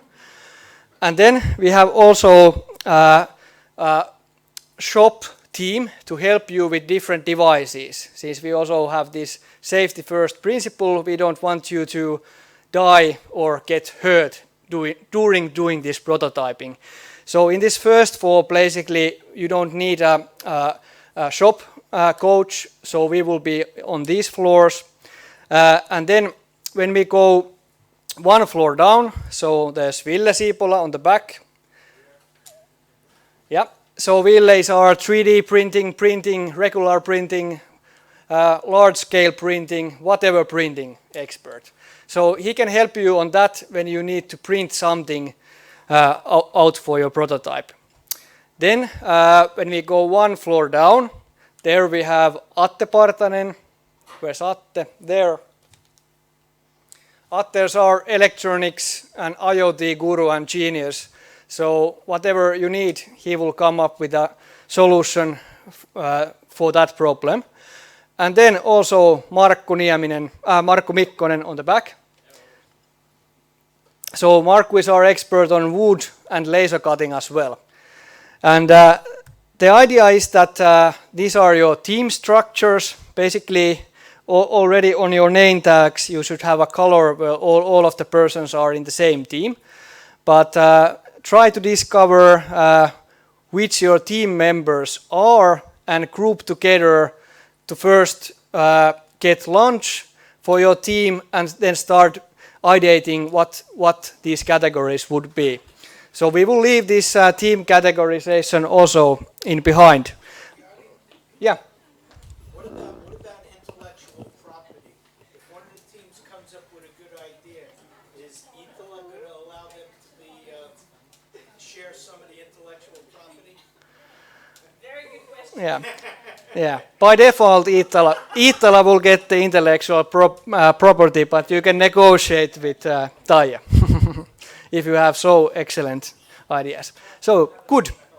So the idea, lastly, I want to say, before you start to get the lunch on the back and form your teams, that the idea is that you get back here within our schedule and you have some demonstrable prototype that you can show what is the new category.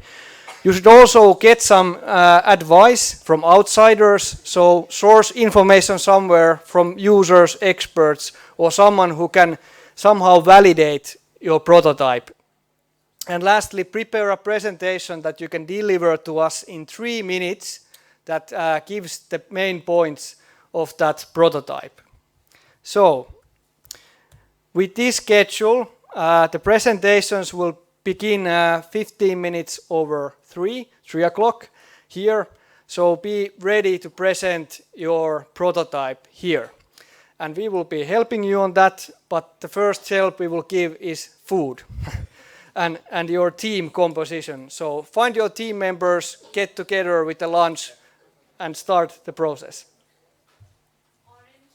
I have just something to say that if your team only has 1 member or 2 persons present, then contact either of us and I will get you some fillings. Thank you. Yes. And there was a few changes to the name, so double check your name from the list, don't blindly follow the colors, and if you don't have a team, come and talk to Adam. By the way, yes, and for the work, good point, Juis. So for prototyping already in these spaces, for each team we have a toolbox, an innovation kit. So feel free to use it, it will help you in creating the prototypes. We also have a material storage on the corridor. When you are going to get the lunch, you will see the door where you can use all material what is located there. So we will help you out in that. Excellent, let's get started.